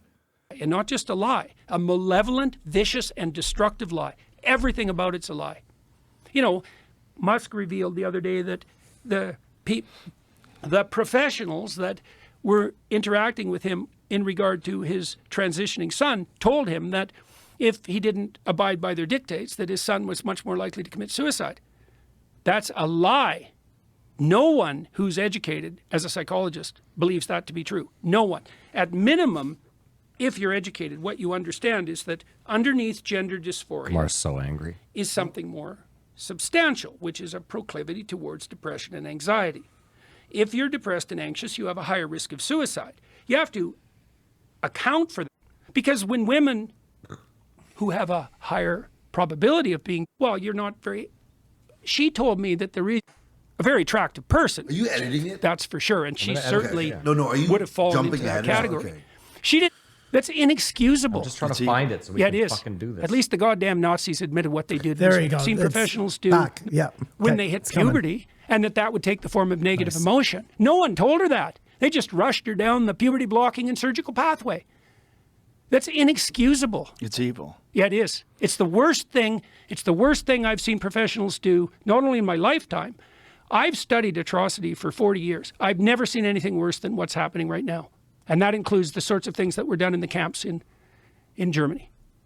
That's At least the goddamn Nazis Sorry. admitted what they did was wrong. They tried to hide it. We trumpet it as a moral virtue. We're freeing the children. It's like, no, I rest my case. No. Yes. Okay. Hold on. I Stop. rest my Stop. case. Simon, saying that what? Listen. You're hearing that he is discrediting Simon, what happened. if I No, say, he's stop, listen. saying this is worse than what happened in the Holocaust. Okay. Yes. That is not the truth. That's a crazy statement. That is a fucking crazy statement. I think you're talking about people being burned alive in Simon, ovens and having the worst and things the Nazis done to them. said what we did was the worst thing ever.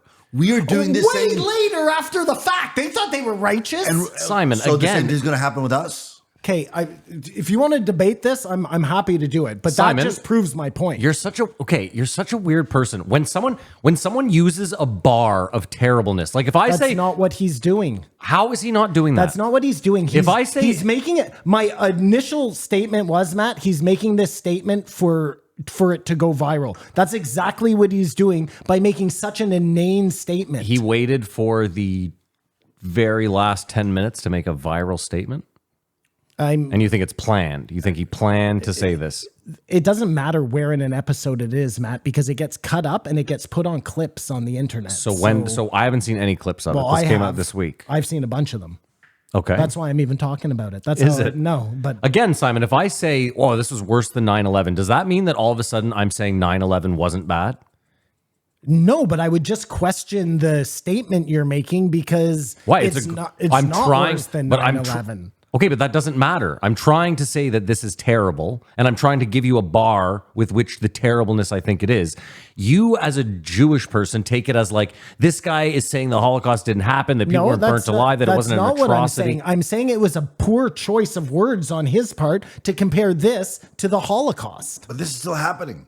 If you think that giving puberty blockers and making so people never orgasm, like do irreparable damage to their bodies in plain sight, and we all champion and all say this is when great. they start hauling We're all evil. these people away on trains by force when they don't want to go to be taken to these. This is stupid. Am I really having this conversation? This is really dumb. Really, we're not saying that the Holocaust wasn't bad. So what the fuck are you doing? Stop sitting on your moral high horse. It's not a moral Yes, high it is. horse. Yes, Okay, it is. this That's exactly what crazy. you're doing. No, that's not what I'm doing Yes, at all. it is. Okay. Because you're sitting here You know saying what? that we're Let- acting like the Holocaust wasn't bad. And we're not saying that. It's the worst. In fact, what we're saying That's is not what I'm saying. I'm saying that Jordan Peterson made a bad choice of words. You can't even agree with that. It's crazy. And I'm saying, as a society, what we're doing to children now is fucked up and evil, like a Holocaust on our own people, and not going like. And hopefully, either it all works out, and all these people are supposed to,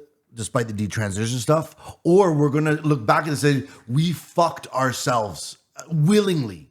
And it's a little early to compare it to the Holocaust, is all I'm saying, Kamar. Let me ask you a question. I'm not saying it's not bad, and I'm not saying it's not bad. I'm not saying I agree with any of it. I'm saying poor choice of word on Jordan Peterson's part. Why did he choose to do that? Because he knew it was going to go viral. Or because That's he knew it all was I'm an saying. atrocity. And he's comparing it to an atrocity. A population doing something to themselves. But why can't you compare one atrocity to another without, you're not, like, why? I'm just curious. Like, if you think this is truly an atrocity, and it's his opinion, that's what he's stating. My single solitary opinion, which I'm entitled to, is that I think this is worse than the worst thing. That's what he's saying. And you're saying, fuck this guy. There's nothing worse than the worst thing because we own the worst thing. No, that's not what I'm saying at all. Listen, he puts any genocide up as a... But this is what I'm saying. I would agree with that. It's not a Jewish thing. But let me ask you a question. I was just going to say Rwanda. I noticed it because I was a Jew, maybe. But let me ask you a question. If he had said Rwanda, and he had been like, this is worse than the Holocaust. I would have, if Rwanda is worse than the Holocaust, again. I would say this but is hear me worse out. than Hold on, Rwanda hold on, hold on. because there's so many medical worse than professionals. It's not even close. The parents are You're in on talking it. about so I few agree. people Hold that on. this has happened to. Simon, I agree with you. Kamar, you're doing a thing I here. don't know. Simon, I agree with you. Yeah, you are. What am I doing? Okay, it does. Stop. This is your righteous cause all of a sudden? No, stop. No, it's stop. always been. Stop. No, This it is hasn't always I've been. always been against fucking trans. Simon, I'm going to... just calm down for a second. You can't even get this mad. I agree with you that this is not worse than the Holocaust. This is not worse than Rwanda. Okay, I agree with you. So bad choice of words on his part. But it's really bad what we're doing. I think you're conflating again. I'm telling you that you're conflating this the wrong way. If I say to you, "Oh, this was worse than 9/11," okay, flippant thing. Do you think that I'm intentionally shitting on the 2,000 plus people that lost their lives that day? Do you think that was my intention in doing that? So that's my question: is if you were to come into this not hating Jordan Peterson the way you do, and not thinking he was a snake oil salesman, would you give him the benefit of the doubt in that case? No. Okay. Because just Fair you enough. listen to what he says. The rest of what he says there, Well, hold on. Let's go. I don't everything think so. leading up to it. Mothers, I think what you're doing is sacrificing your child to the parading of your moral virtue. Oh, my son, he's so confused. He thinks he's a girl, but I still love him. That's how wonderful I am. Jesus Christ, Joe. You have no idea how dark that is. It's dark. It's and unbelievably it's dark. attached to an I agree. Wait, and then I think if you go a little further, he doubles down on this whole Holocaust thing. Like, all I'm saying, we're all in agreement. We're all in agreement about the shouldn't be happening to kids. And what do you want to compare it to? Not a genocide. Okay, but what do you want to compare it to? I don't know. So obviously he just pulled the Holocaust out. I really, but what compared to something? Jordan Peterson weighs all his words very carefully. Let me tell you He that should have said since I think now you're giving him more credit than he deserves. What if he said this is the most insidious thing since the Tuskegee experiment or the Tennessee thing? Then he would say he's discounting what happened to black people. Like there's something about a society doing something stupid and evil, thinking they're doing it for the good, and I think that's what the comparison is. He could have made the comparison to like here's a good one. Where they do genital mutilation on girls in Africa against their will, or maybe That's not what he against should have their said. will, but they're too young to know the difference, and they're doing it for some religious belief. That's the type of thing he could have compared hold it on. to. Hold on. How about this? Hold on. Simon, how about you extend him the olive branch? Who, Jordan Peterson or Kamar? Kamar, what if 10 years down the road, what if we don't stop? What if 10 years down the road, just hear me out. Right now, it's a small amount of people, and I would agree with you. If 10 years down the road, we've mutilated 12 million, 15 million people, and then we realize it's wrong, at that point, are you, and again, I'm not saying it's worse than the Holocaust. I'd like that on the record, okay? The Holocaust is the worst thing that's ever happened. No, but just hear me out. Trying to eradicate a race of I or agree. a group of people is the worst thing possible. Yeah, I would that's agree not with you. exactly what's going on here. But look, if in 15 years this has happened to 98% of the population of Canada, we'll debate on what you can call it then and what you can compare it to. I don't think it's about the eradication or whatever. It's the that we're doing this. How about this? That we're not questioning this. How about this? Hold on. Okay, sure. Yeah. If you want to have that conversation, if he wants that, everything else he said, it's just he did that on purpose because he wanted people to start talking about it just like this. No, but again, Whenever okay, he but talks wait. about the Holocaust, he's always saying they thought they were doing the right thing. Everybody always thinks they're doing the right thing. Nobody's out there doing bad things thinking they're doing bad things. It's always because they're doing it for religious reasons. They're always doing it for some righteous cause in their eyes. Then why are we castrating our children now? What's the reason? But that's his. Because there's a group of people who think it's righteous. And we all agree it isn't. But they think it is.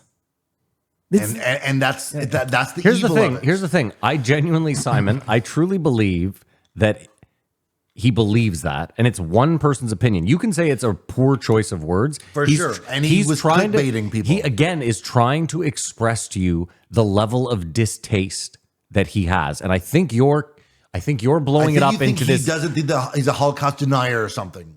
I don't think he's a Or Holocaust denier. anti-Jew. Because he used the Holocaust. But if you say, you see Rwanda would be just as inappropriate. I don't know. I don't listen to enough Jordan Peterson to know where his values lie. I know he's a pretty not religious guy. Yes, religious, He's religious guy. Yeah. After listening to that dude on Sam's podcast, I didn't know that type of person was like out there and being popular, which this guy really is.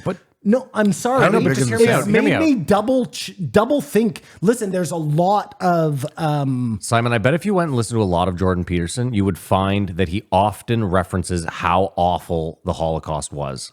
And he does it again. As an example of humanity in thinking they're doing a good thing, does the worst thing.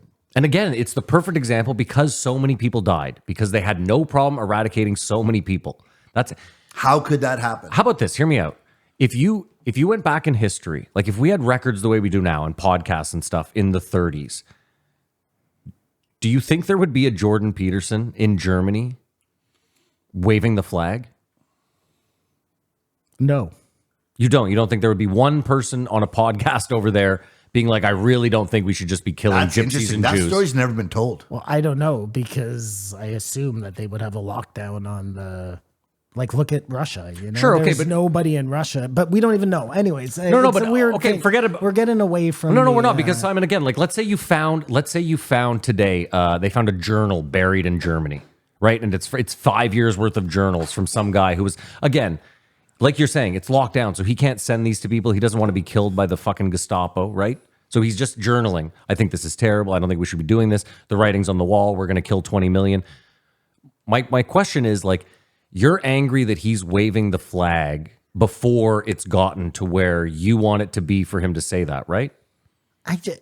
It's just a weird analogy to make. I thought when he did it right away, I thought that is a fucking weird analogy. These two things don't equate to each other. Like, you know what? If he had said, like pulling the native kids out of their school, out of their homes to take them to the schools, that would have been a better, that resonates a lot more. I don't like it. Just this one. Well, how about this though? If he says the native schools, there's 36 million people that understand that. If he says the Holocaust, the entire world knows exactly what he's talking about. And like I said before, that's sure. I just think it's the par. I just think he's trying to say, listen, this is the worst thing that we've ever seen on Earth, and I actually, in my personal opinion, think we're on track to do something worse. I don't think it's the well. like, I think he should have explained himself better because it did not sound like that. To me, it sounded like he was just trying to say something really like make this absurd comparison because. But you yourself listen, said, hold on. Okay. Pull up the numbers for me. Tell me how many kids in Canada who have had this procedure done to them. Cause like, again, you know when they say like, you don't run into that stuff in real life.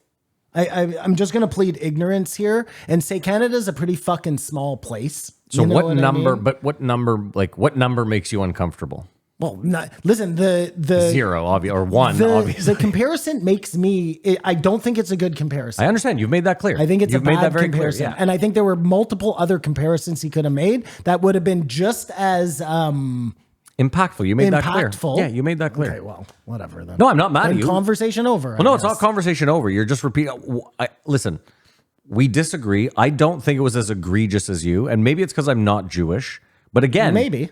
That which was my point in the first place, but it's fine. You may have things that resonate with you more than they resonate with me. That's how life works. You know what I mean? We're not the same person. We come from different backgrounds. yeah, I realize that. Listen, I get it. Everybody wants to say, oh, the Jews are so sensitive now. Like, that's not what I'm doing. I thought Who it was a said that? bad Who said comparison. Listen, it's not a great time to be Jewish. Right? Like, Why? Because people speak ill of you on the internet? No, I'm just curious. What is it about being Jewish right now that is so difficult? I just don't think it's No, I'd like, please people are elaborate. going out of their way to On the internet like, to be mean? It's chic. You know what I mean? I think you're extra sensitive because that Stu Peters was a bit fucked up. Maybe. And, the it's only 985 in 22-23, but that's up from 536. Listen, I in don't 2018, like it. 19, We're so it's on the same rise. fucking Simon. side here. I don't like what's going on. That's not the right comparison. I to know, make. but we both heard it Period. differently. you're Because also- Simon. we're different from you. Like it didn't even occur to me. Like, well, that's maybe you explained to me. I could see why that someone would think he's minimizing something. And again, how many cases did you say? But using Canada is a weird one. 985 in And then Canada. I bet you if you look into, sorry, what? Well, you're just using this one country, though. Isn't that odd? it's the whole world doing it. It's not one thing doing Well, it. to he another. was talking about Canada. I'm pretty sure he's Yeah, he talking was. about No, the in Canadian that government. specific. Well, okay, yeah. Well, he was talking about other physicians in the whole of Well, the world. it came up with, It because he started off- talked about Elon's kid, and that was Okay, Americans. so fair enough. Well, no, it started off. He said, "Right now, I don't feel good about being a physician in general, because or a therapist in general because of what's going on." I think that's how it started. And he brought up Elon's kid. Yeah. Listen, Again, I think he should have made a comparison. First of all, that had to do with children, because that would have made sense. I guess the Holocaust How do died you- how do you because say- some of the people who died were children, but I imagine the most of the people were adults. Hadi said, like, of course it's worse if they tried to eradicate a population. I just mean the complicit nature that this is. We're all in on this somehow. I mean, there are people pushing back, And, but the like, Simon, status if you quo- Actually, I have to retract that. Probably a lot of children died because they killed all the women and they children killed because they were of no everyone. use Yeah. to them. No, they were camps. They were obviously using people for labor, for testing, for whatever. I think again, Simon, like if you were watching a film right now and a character in the film that you didn't care one way or the other. It's the very beginning of the film, and they made some reference to something being worse than the Holocaust. I think it's something that we use, like I've said before, as a bar of atrocities. This is the worst thing we've ever seen. And I think when someone uses it, and I get it, it can be tough as a Jewish person to hear someone use it flippantly, like, oh, this is worse than that, because you're like, hey, nothing's worse than that. I get it. But what I'm saying though is, like I said, if you had a family member that died in 9/11 and you heard someone say, oh my God, this is worse than 9/11, I don't know that you can be that sensitive to like, hey, my dad died at 9/11, nothing's worse than that. Because again, yeah, your dad died at 9/11, so for you, nothing was worse than that. Don't you think? That doesn't mean that. So Do you no, think it's a but dog whistle? But how about that, Simon? If my yeah, that's what I think he was doing. That's it. That's what I said right in the first place. I know, but that's like you're probably looking for it because it's two Peters. Possibly. I just don't think Jordan Peterson ever but I don't. goes, I hate Jews. Sorry, or- I don't think it's a no. I don't think it's a dog whistle about him hating Jews. I don't think Jordan Peterson is a Jew hater. That's not what I'm saying. I'm saying it was a bad. He I did understand that. what you're saying, yeah. He did You that. thought it was so he clickbaity. would make clips. Agreed. So I he would disagree make with clips. that. I disagree with You don't think he's that devious. He spent his whole episode selling shit. But whatever, you know what I mean?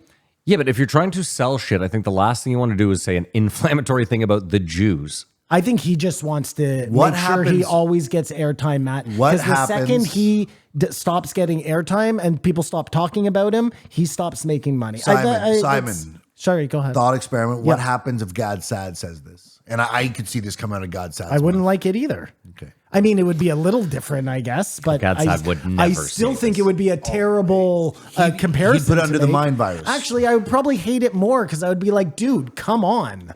That was a mind You virus. have like family that died in the Holocaust and you're making that comparison? The thinking- that would be insane. The thinking. But Simon, and can I use everything one is a last mind virus? Can I use one last example? Let's say you're a New York Italian, third generation. Your dad and two uncles are firefighters. They die in 9/11. Yeah. If that person says to you 9/11 was worse than the Holocaust for me, For them, that's fine. I think it's but- just a numbers game at that point, Matt, and that seems really flippant. You know what I mean? But like when you're no, but hear me out. I realize the flippantness to you, but like if you lose 3 loved ones and 20 million people die over somewhere where you've never been, you're very capable of saying those 20 million people dying is an awful thing. 100%. This to me was way worse because I lost. 100%. 100%. We're not talking about that person though. We're No, I talking get it. about Jordan Peterson. No, I know, but I think what I'm saying is it's closer to him. None of us lived through Nazi Germany, including Jordan Peterson. He is a therapist and he has seen, like, those 900 kids we talk about. That's a low number. I will agree with you. Like, in a country of 36 million. He mentioned- that 9. Sorry, you're getting annoyed. No, What? black With market. Too many Pe- zins in pe- your mouth. People are doing this as well. No, but I was going to Without, so unrecorded. Yeah, but also what I was trying to say to Matt just there is if you look at those 900 cases, who knows how many of them were done for medical reasons. Sure. Yeah, I There's agree. going to be that in Yeah, there. I get You're that. only talking about 900 cases. I know, hear me out. But none of it's wait, right. Wait. What I'm saying, Simon, is again, You're I brought gay. up the 9/11 thing as something that hits It close. could be a medical reason. I brought up the 9/11 thing because it's something that hits close to home personally. He's a therapist in Canada who, and I'm just gonna, I could be wrong. I assume out of those 900 people, maybe he's dealt with 1 or 2 of them, at least, right? And so it hits close to home to him. He brought it up because he interviewed that woman. I don't know if I'm misgendering, who detransitioned, right, and who now is miserable about it. Suing, I So think. what I'm saying is he has close connection to someone who's been through it. And so again, I think I get what You you're saying. remember that I hot understand what chicken you're gas saying. station. We are in agreement. I know. Like the one thing we're disagreeing on was whether Jordan Peterson Yes, I know. You used thought a it was bad Yeah, choice I of get it. phrase. No, we all agreed on that. No, I don't. But think hear me we out. did. Hold on, Simon. You remember when I was scrolling through looking for it? You said something very interesting. You were like, here it is. He's getting heated. I think you forget that as much as you detest this gentleman, he is human.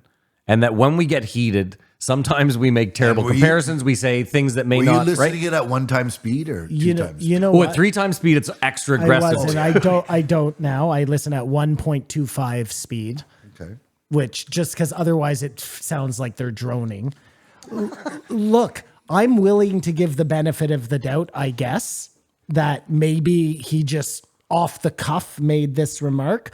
I felt, based on the amount of times that he repeated it, that he had this in the holster, just waiting to make that comparison. Hold on. Just As a dog just whistle. waiting to make as a dog whistle to the anti-trans, not to Jews. Simon, No, I would say white supremacists or people don't like Jews. Simon. No, nothing. It has nothing to do with Jews. There's only 8 minutes left in the podcast, so I don't know where you were. Like he brought this comparison up multiple times.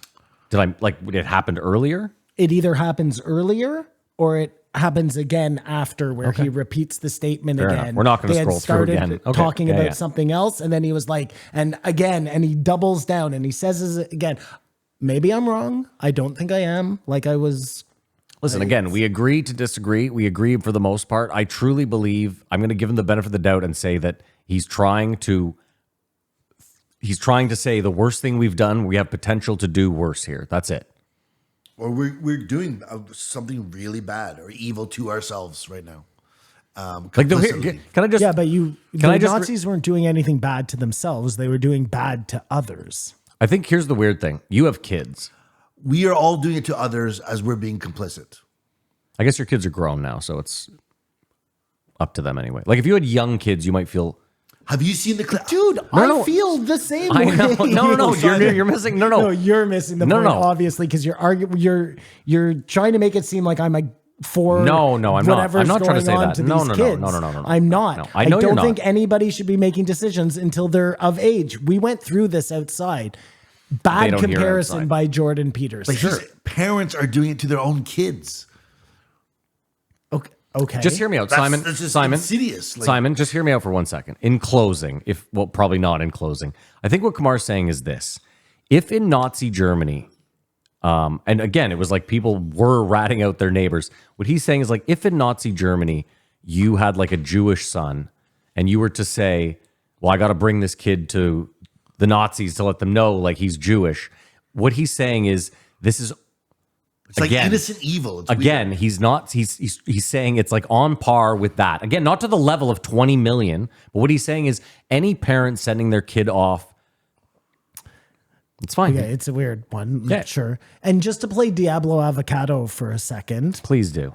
I'm playing Diablo Avocado here. Yeah. It's maybe 20 years from now, it turns out that people do need this done.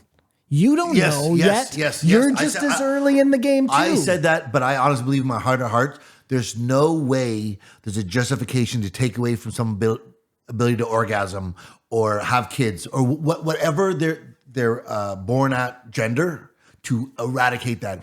To take your penis and turn it to vagina to never have pleasure is retarded. Hold on, wait. If in 10 years it turns out that gender was a stupid thing that was weighing us down, and it's like you don't know. Look, I'm playing devil's advocate. No, I'm here. gonna wait. But I'll play deeper on what you're saying. Go on. Every single surgery we do started off as an absolute massacre. There agreed. isn't The lobotomy. there isn't a surgery that we have now that isn't commonplace that wasn't an absolute fucking disaster the first 50 or 100 or 1,000 times they did it. I'm not saying that makes it right, No, but no, I'm no. saying is we got here medically by doing awful things to people. Unfortunately, the difference is the right comparison would be giving lobotomies to people who didn't ask for them because they felt a certain way. Sure. This feels a lot like that. That would be a good comparison. Both of those things are insane. And you're able to look back And the in time. Holocaust was insane. Sure. Maybe in 20, look, we also find out that there was that thing that people do to their heads. Remember? That is good. Trepidation. That is good. Maybe that's what they were doing to people back then. We just don't know it. No, my point is this. Diablo avocado. My point is this, Kamar, is like, let's again, to Simon's Diablo avocado, let's pretend that all of a sudden this many people, or let's not even say all of a sudden, let's say for a long time, people have felt like they were born in the wrong body, but they just never said anything because society was very against that. And now we're a little more open. There's nothing to say that in 25 years, the surgery won't be fucking lickety split. You're a woman. You can still orgasm. You have all the right shit. It all looks good. Everything adds up. They lower your testosterone to the right level. Like, for all intents and purposes, boom, you're a woman. I'm not saying, like, I've said this before. We have lived our lives. We no longer have control over what the young people do or how people live their lives. So if in 25 years, people decide, hey, for the next year, I want to be a woman, I'm going to go get the surgery because I'm well-to-do. And then 25 years, sorry, go ahead. No. I was just going to say, to play Diablo avocado on this Diablo avocado, we have an age for tattoos. So as long, like, look, if you want to be a grown man and walk down the street and cut your dick off and whatever, Wear a more beautiful power to sundress. you, right? Like, Yeah, I don't care. It doesn't bother me. so it's just that they're letting children do it before the A time. mind virus. And Well, it I almost know, seems I know like- people But then if who you're a have kids. parent and you're like, well, now the government is telling me what I can and can't do with my children. Again, Diablo avocado. So that's kind of going against your whole thing, right? Where Well, I think it's twofold. you should be able to do everything you want. If it with ends your up that family. way, if the person regrets having it done, and then the parent regrets the rest of their life doing it to the kid, that's another. It's just sad. I mean, Simon, what it is sad, but that's, Kamar, just Diablo avocado. That's assuming that every one of these cases turns out like that. And I'm not sure you're able to say that yet. A lot of these kids who are having this done, they still need to grow up for you to see what happens, right? I mean, the problem. I look at And it, if they're I just- was trying to think of it like the death penalty. The problem is the If you suicide kill rate. someone who did an innocent person, it's horrible, right? If you do it to one kid, take away their shit, and you're wrong. It's fucking No, one listen. too many. It seems like letting the kids make their own decision on that one is short-sighted. The same way it is to let kids drive cars before they're of get age, or tattoos, or vote, do or get anything. tattoos, or drink, or smoke, or all of those things, right? Like, Listen, think You about should have said it's like lobotomies. Think That's about a all the- perfect analogy. Dude, think about all the famous people with face tattoos right now. If we let kids get tattoos, every young asshole right now would have a fucking teardrop, a 100%, butterfly, whatever the 100%, fuck yeah. on their cheek. Like, yep. And that's why there are ages before you can make those decisions. Again, if you have the parents in there vouching for that kid, that usually does it in most cases. I'm just, again, Diablo avocado. If you're trying to go see a scary movie and you have your parents with you, you can do it, right? Because that's your right as a parent. Kamar's problem also exists is that you said it, like, I don't care if you're Bob and you want to put on a sundress and cut off your dick and live your life as Susan. I don't give a shit.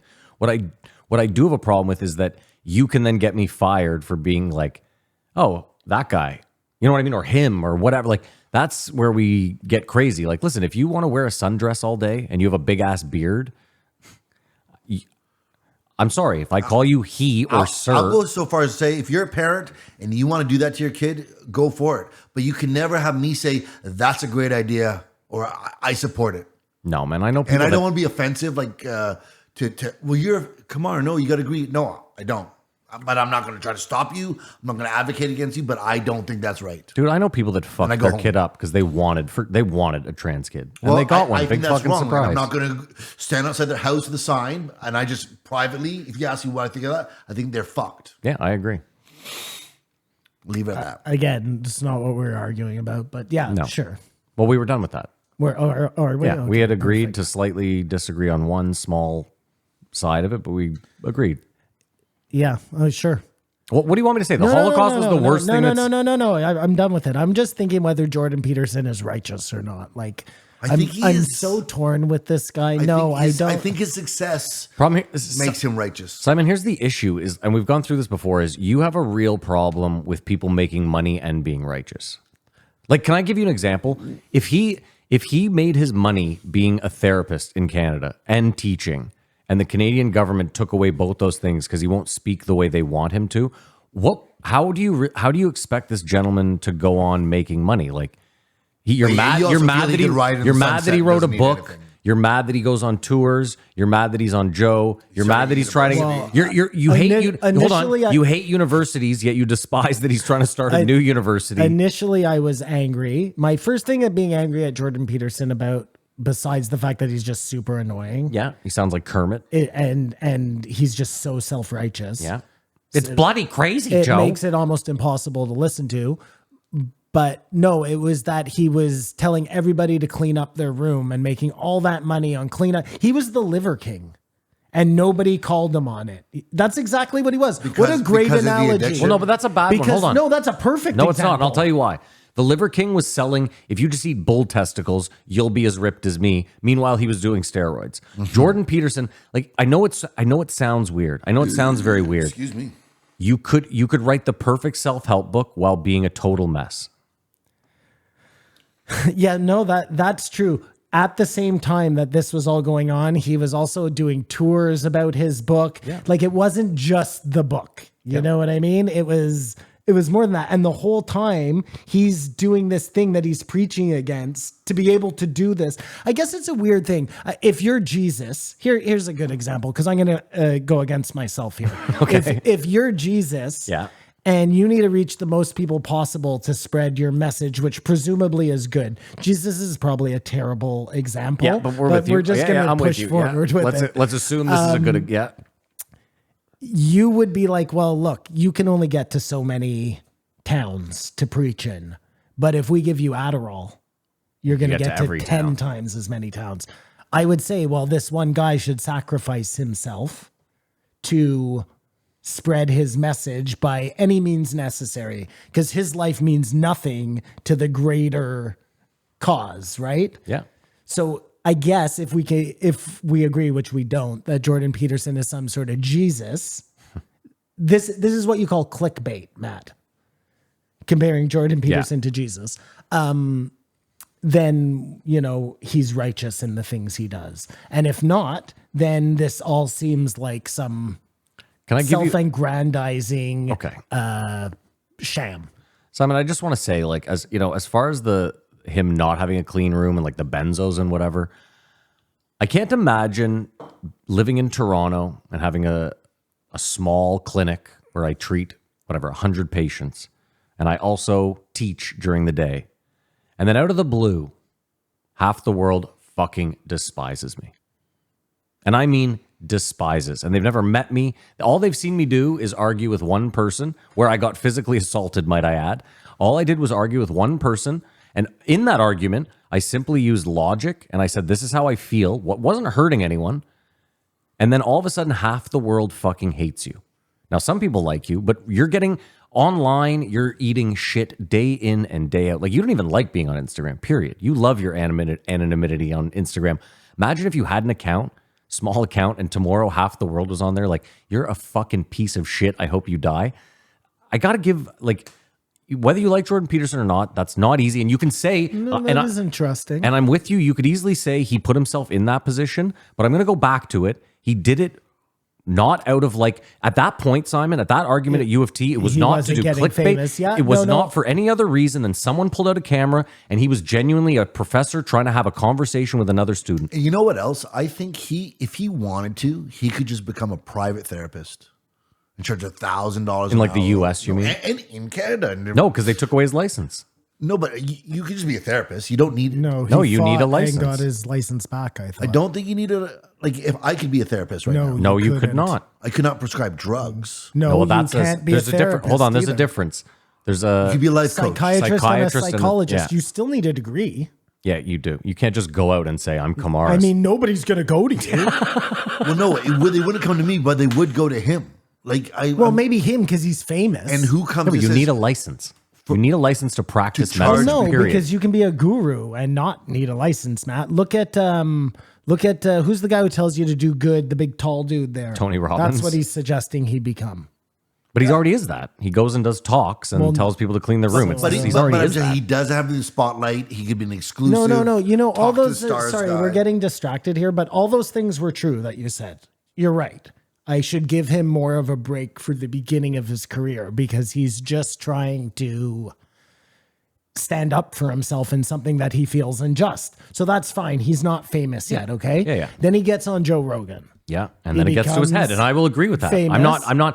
I'm just talking about the beginning. Yeah, no, and the for- benzos and the tour. Well, and no, the benzos come a little later, I think, right? But I think he's touring and he's not sleeping. And again, I think the online hate is only ramped up then. Like after post Joe Rogan, I think the hate goes up. No, it's true. Like I would love to know if he wrote that book before or after becoming addicted to benzodiazepines. My assumption is before because it takes a long time to write a book. Right, so he has to write it, has to get edited, has to get published, and you know what? And then he did the tour for the book, and that's when he had. Well, to I think the tour for the book is probably the problem, and not as much when he wrote the book, because he would have been taking these drugs, and at the same time.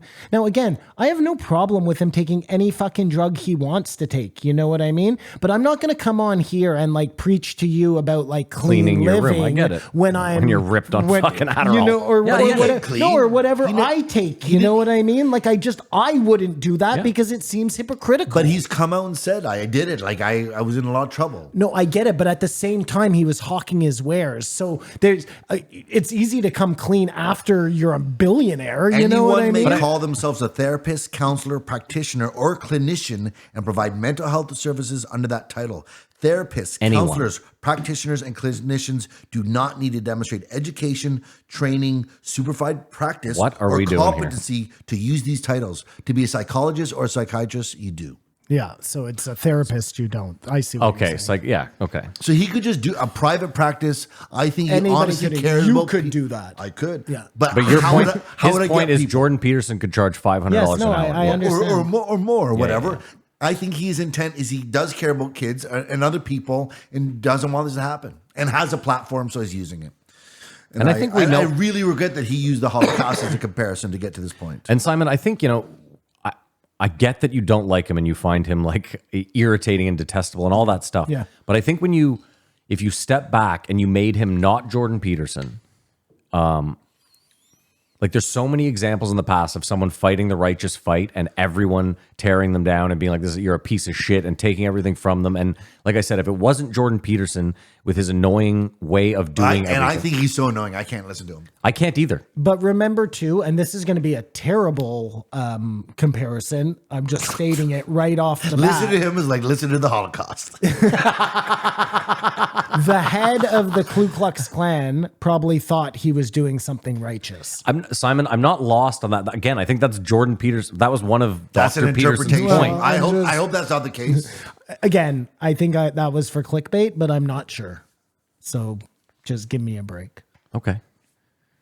No, listen, I obviously don't like Jordan Peterson. I find him really hard to take sometimes.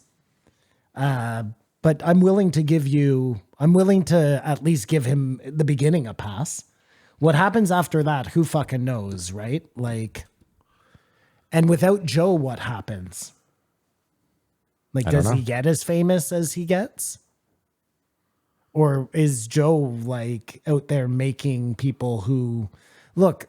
No, because we know at this point, we've done 300 episodes where we've probably covered 3 guests an episode. We know for a fact that the Rogan bump is not for everyone. That like initially when we started, we're like, well, this person's to the moon now. Yeah, and it wasn't. We just know that's not the case, right? So it's not for everyone, because I can guarantee you that the first time he came on, I would have never thought he would have become famous. There you go. I would have thought he would have been like one and done. Interview you because you were doing JP. this thing and move the fuck on. Jordan Peterson. You played yourself. So good on him for fucking. I saw this thing, and this is probably another thing that's weighing on me, because I watched another clip of somebody interviewing Peterson the other day, and they asked him how much money he made per month. Yeah. And he broke it down pretty honestly, actually. broke it down of how much money he was pulling in. Yeah. And it's something ridiculous, like $90 million a month or something. No, that's based too on much. all the different. That's a lie. And he's back on benzo Again, going do you full want to cut Coney. it again and I'll pull up the Simon, thing Simon, for cut- you? Simon. This is all the cut. I'm losing steam because are we going back to this? No, we're not. Just calm down. No. I'm panicking. Why are He's you going panicking? to include this in his. He's just going to cut out the middle What are you part. talking about? I'm cutting out 5 minutes where I found the Well, you section never we were looking actually for. said we were recording again, so I never stopped I recording. know he thinks you stopped recording. No, but I have a bunch of points. We're not going to get to them. Go We're- ahead. We're going to wrap it up. How many points do you have? Well, the whole podcast. Well, go on. Give us a As you said, sampling. I was on the Sorry. second point, and Simon said, "I'm going to jump ahead here." Yeah, right, that's exactly. He fucking minimized the Holocaust, and now we're here. I just realized, we jumped to 8 minutes left in the You said podcast. we're going to cut this, and then I was like, "Okay." No, I open meant dialogue. cut just that little. We no. had trouble getting a point, and I was like, "I really don't want to talk about him anymore." Like I'm just talking. No, about then him we're for an done. hour. That's fine. No, but there was a point where Sometimes, I'm pulling the curtain back here. Sometimes this is how it happens. We might just hit one point, argue about it, and that's You the guys don't want to do episode. the points. I don't want to do the points either. This is how he said all the stories in the Bibles are memes. Which that makes sense. You know, just breaking something down, a parable or whatever. It's like a meme. You see a meme, like you laugh, or there could be a lesson or dumb wisdom in it. No, okay. And one of the things he does is he speaks in analogies and stories.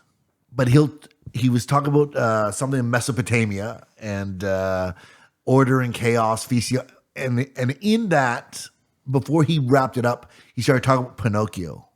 Yeah, Now he loves brings in another Pinocchio. parable with another, and I get confused. And I think And then he said gets too excited. Geppetto was in the whale's stomach, and I was like, I thought Pinocchio was in And the I'm whale's back to stomach. Macedonia or whoever. Have you it ever was. noticed he'll just throw two random words in a sentence? little Like Clarence he Howard? was, like right there. He was like, Jordan Peterson was talking about the Bible, cheese and cheddar, and then he talked about Pinocchio. Like you always throw two weird. And then you have the what is it, Hansel and Gretel, the devouring mother. Yeah. What we didn't talk about, because we got sidetracked with Holocaust stuff, was that Joe goes on a diatribe at the beginning of this episode where I didn't think that Jordan Peterson would speak yes. again. Yeah, Joe spoke It for went like on- 8.5 the minutes straight. psychedelics- He asked him, "What did drugs mean to you?" Yeah.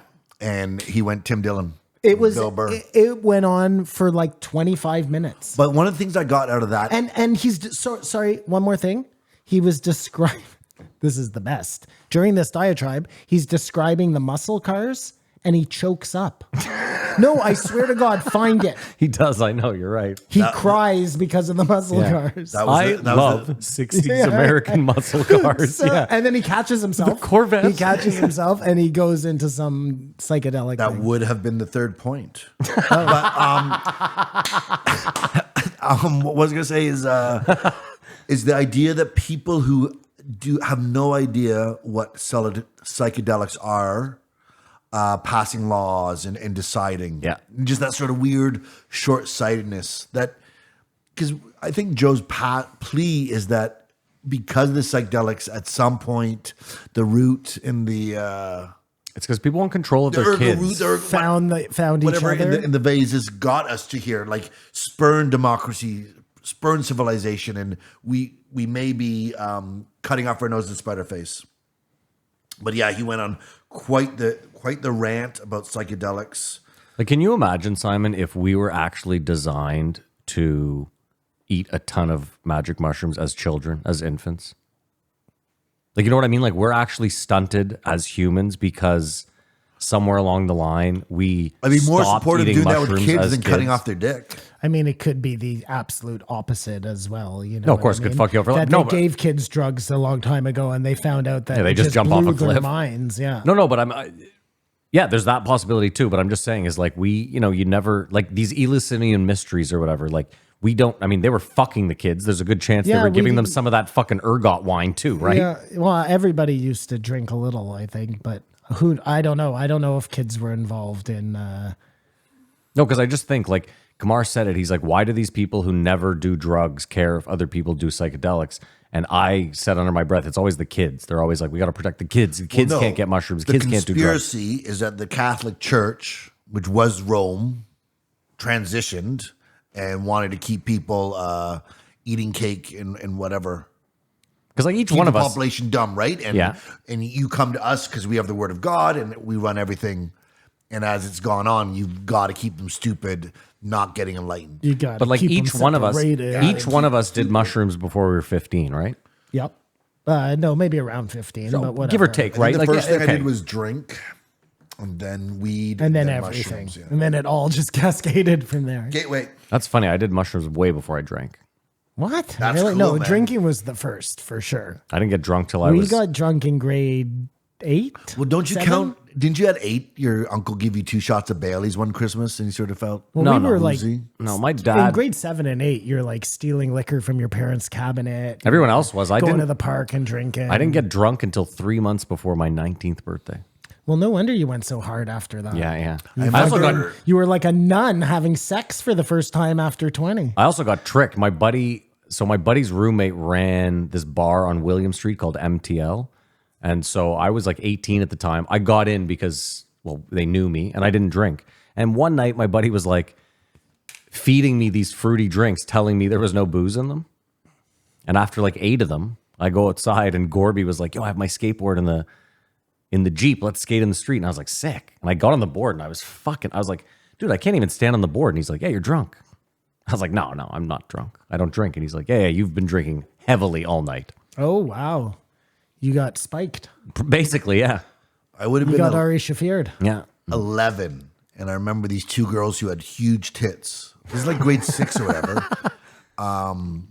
One day said we're going to the liquor store and getting some peach schnapps, and we just went over and hung out with them. They got wasted, and we listened to Lice to Ill, and it was like, what the fuck is going on? And I don't even think I drank. Like there was no inkling. They were being silly and like what I now know is drunk. And I think they got sick and we left them there. And I thought they were going to go to jail because their parents were going to find out. But they were doing this at that age We smoked our first joint in grade 6. before drinking. Yeah, before drinking, because one of our friends' moms just had it like hanging. And I don't think I got high. You know what I mean? Like we didn't have any clue what we were doing. The only thing I had rolled up to that point was like pine needles or something. yeah. You know what I mean? And there's also a weird thing like why In toilet paper. I started thinking, oh, well, I'll Burns never do real acid fast. again, or I'll never do mushrooms again. That's sort of like a because you were doing it only to party. Yeah. You think about it as a like 3 people, a lot of lake, sort of a therapeutic experience. Well, yeah, and if you have a bad trip, you're like, I don't want to Yes, do that yes, again. that's that what happened. stinks. That's what I mean. You don't go That's back why on the people horse. stop smoking weed, because they have one bad, like, they smoke a bad sativa or something, and they get super paranoid and just, they're like, why would I do this if I'm doing it for fun? Dude, the first time I got high, I was walking through the junior yard at Hopewell alone. And James Dyack was sitting alone on the play structure with a bong, smoking weed. And he was like, yo, come here and hit this. That was the first time I ever smoked weed. I just James, walked you over. hold it? Dude, it's crazy. You know, I was talking to someone the other day. It's weird that we lived in a time where like, and this worked every night, where you could just stand outside of a 7-Eleven or the beer store or the LCBO and just find an adult to buy you booze. The shoulder tap. Yeah, or cigarettes. And the cigarettes is a little less, but the consequences. And would you do that today? No, I said it. I was like, I haven't seen a kid shoulder tap. I haven't been asked. Well, you like, don't buy alcohol, so maybe it's Yeah, not yeah, there. I guess, yeah, But but- would you? I did it in Toronto. I wouldn't. And felt stupid immediately after. Yeah. Well, and they used to take a cut from us, you know, like, we'll give you $10 if you Yeah, yeah. do No, this. Or- I'd always no. be like, yeah, buy yourself a 6-pack or They whatever. just walk away. Stupid kid. Yeah. That's what they There's should have nothing you done. can do. No, we would have jumped them. Lastly, just I love quote of the day. Oh no, can't believe I did this. This is I think Jordan Peterson's quote of the day. I think the Holocaust wasn't that bad. Please. have you guys seen Down and Out in Beverly Hills? Who's in that? Nick Nick Nolte, Nolte. Richard Dreyfuss, Bette Midler. I can't. I can't- mean, I I don't have know. seen it, but I couldn't even tell you That's what the it was only about. movie you have? Well, I was supposed to do that in the Homelessness because it's about a rich family that brings in a homeless guy. No, I'm. Is I'm- Eddie I'm Murphy glad. in that? No. No, he's not. So we're not doing a movie game. That's interesting. Oh, no. Come on. 300th episode. No, let's mix it up. And we've never done that before? Not done a movie game? Not Yeah. since we Have you guys started seen doing- Brokeback Mountain? in the spirit.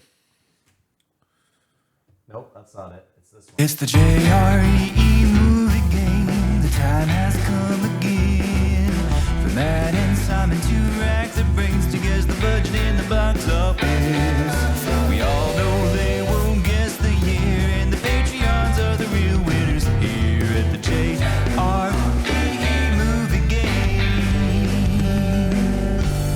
Come on, take it away, baby. It's the movie game where Matt and Simon go head to head to find out what your movie came out, how much it cost to make, and how much it made at the box office. Because I'm uncreative, I just pulled out of my ass the, pun intended, Brokeback Mountain.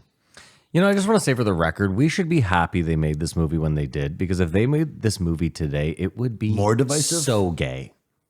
I mean, it would be like gaping anus. Listen, I saw a dick go into a mouth on HBO the other day. Who knows what Brokeback Mountain would be like today? I use it as I thought it was a cool, powerful movie. I love Heath Ledger and Jake Gyllenhaal. It didn't bother me.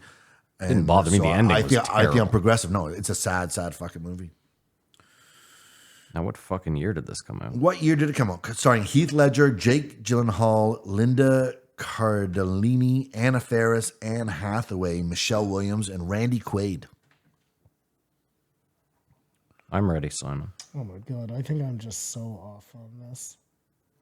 Okay, I guess I'm ready. All right, I said it I said it came out in 05. I said 09. Brokeback Mountain came September 2nd, 2005. Wow, We're in Matt's play. in We're play. in play. We're in play. We're in play. Wow, wow. All right, Simon, go ahead. I said 68 cost. My camera doesn't like that. And I said 457. No, 357. I can't read my own writing. I said 31 million to make and 189 at the box office. You're close with the box office. Budget, $14 million. 1-4. I don't know. This took place like at a campsite in somebody's I house. still, There was no special every effects. movie after There wasn't fucking much 2000 happening. costs at least 50 million. So the budget's $14 million. Box office though, $178 million. Like Heath I'm gonna Ledger give myself a win. and You're right in Jake there. That's 2 out of Gyllenhaal 3. did this movie for how much each? I think they paid to do it. You mean I get to double make figures. out with Heath Ledger? I'm It's in. not Heath give me a Ledger. break. Is it Heath Ledger? Yeah. It is Heath Ledger. Heath Ledger, who Then died to Joe play the mixed up Joker. last week. The spirit that answers your prayer is based on the intent of your prayer. God, I hate you. I have a good trivia question for both of you. Shoot. Let's see if either of you can get it. Twice in the history of the Oscars, 2 men have won an Oscar for playing the same character. What characters did they play? The Joker, Joaquin Phoenix and Heath Ledger. That's one. Now, what's the other one? Interesting. Hold on a sec. 2 different actors, same character. 2 different actors played the same character and both both won an of them- Oscar, either best or supporting. Could be either or. Give us a hint. Don't. No, I think if I give you a hint, I'll give you a hint if you guess a few wrong, right? Okay. Like I think you should try It's first. not a yeah. Batman Nope. because nobody won for that. No, that's correct. But it would have to be some sort. It would be a remake or a sequel, gotta be right? the same Is it a story, remake the or same is it a remake or a sequel? Can you tell us that? That's I the just clue. shook my head. That's It's one of the clue. 2. I know it's one of the 2. But which one is it? I don't know. But if I say it, I think it really gives it away. So Okay, hold on. just know it's in the It's remake not Beverly or Hills Cop. No one won an Definitely Oscar not. for No, Beverly Hills nobody Cop. That's a won an weird Oscar. place to start. Silence of the Lambs. I mean, that's a No, great it's a guess. good guess, Yeah, but that's no. a good guess. That's a But great no, guess. it's Someone not. could have He- played him another time. That was the first horror movie to win Best Picture at the Okay. Oscars. So, can you tell us what kind of movie it is? Is it a horror movie? No, Is if it I do that, it gives it away. Really? Totally. Is one of the Yeah, actors Nicolas 100%. Cage? No. it can't be. He's not. Oh yeah, he has for Leaving Las Vegas. Yeah. He's the bad guy in that movie I just saw there. Let's see. Maybe I'll give you one of the actors. I think that'll give it away too, though. Like a supporting actor. I'll give you one of the guys that won the Oscar. Yeah, that should give it away. And De Niro. okay, Fear. Okay, Nope. No, not Taxi Driver. Nope. De Niro. Same character. Oh, Godfather. The Godfather. Yes. Marlon Brando won for playing Vito Corleone, and then and then in the Back in sequel, Time, and yeah. then in the sequel, Robert De Niro wins. Supporting for playing the flashbacks. You gave that of clue Vito too. Corleone. That's fantastic. You see why I couldn't if I give you the sequel or the genre, I think you hit it right away. Like if I say mob movie, it's fucking No, over, but if right? you had said sequel, I still would have had to think. I would Yeah, have I gone guess, through yeah. Rocky. I Yeah, would that's have true, gone yeah. Through, But that's a nice little piece of trivia for you. yeah, huh? that's great. Good stuff, man. Are we done, Kamar? Great We're rating ending. him? Great Rate JP. ending. Yeah, I mean, despite all that, I give this a 2. Oh my God, 0. He doesn't even think the Holocaust happened.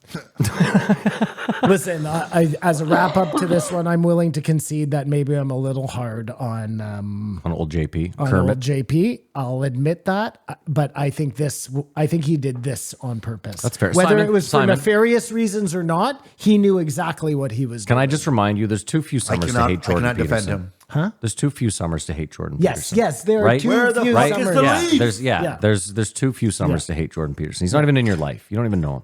It's not. You got to listen to him once If I once a didn't year. have to listen to this podcast, I That's would it. He's never not even hear in your of life. him Yeah, at you all, get once a period. year for 2.5 hours, right? Yeah, it's true. Let it small go. price to pay. Yeah. Well, I still. Yep. Okay. I But give if it a, I'm not going to stand up for it, who will, Matt? well, that's what he's doing. Well, I'm the Jordan There you Peterson of this Yeah, cause, there you go. so you should really fucking respect me. All right, I give it a 2.5. Gang, thank you so much for listening. If you made it this far, that is incredible. Maybe you're willing to go a step further. If you haven't already, join the Patreon. Head over to patreon.com/JREE podcast. Support the show for as little as $5 a month so Kamar can buy fresh gummy bears. And go Vegas with Matt. Go to the Sphere with me. We love you guys. We want to thank you so much for listening. We hope you have a great week. We hope you enjoy your weekend. And as usual, I didn't rate it, which would be outrageous for a 300th sorry. episode. I give it a 2. Is that fair? yeah. Okay. And keep your eyes open.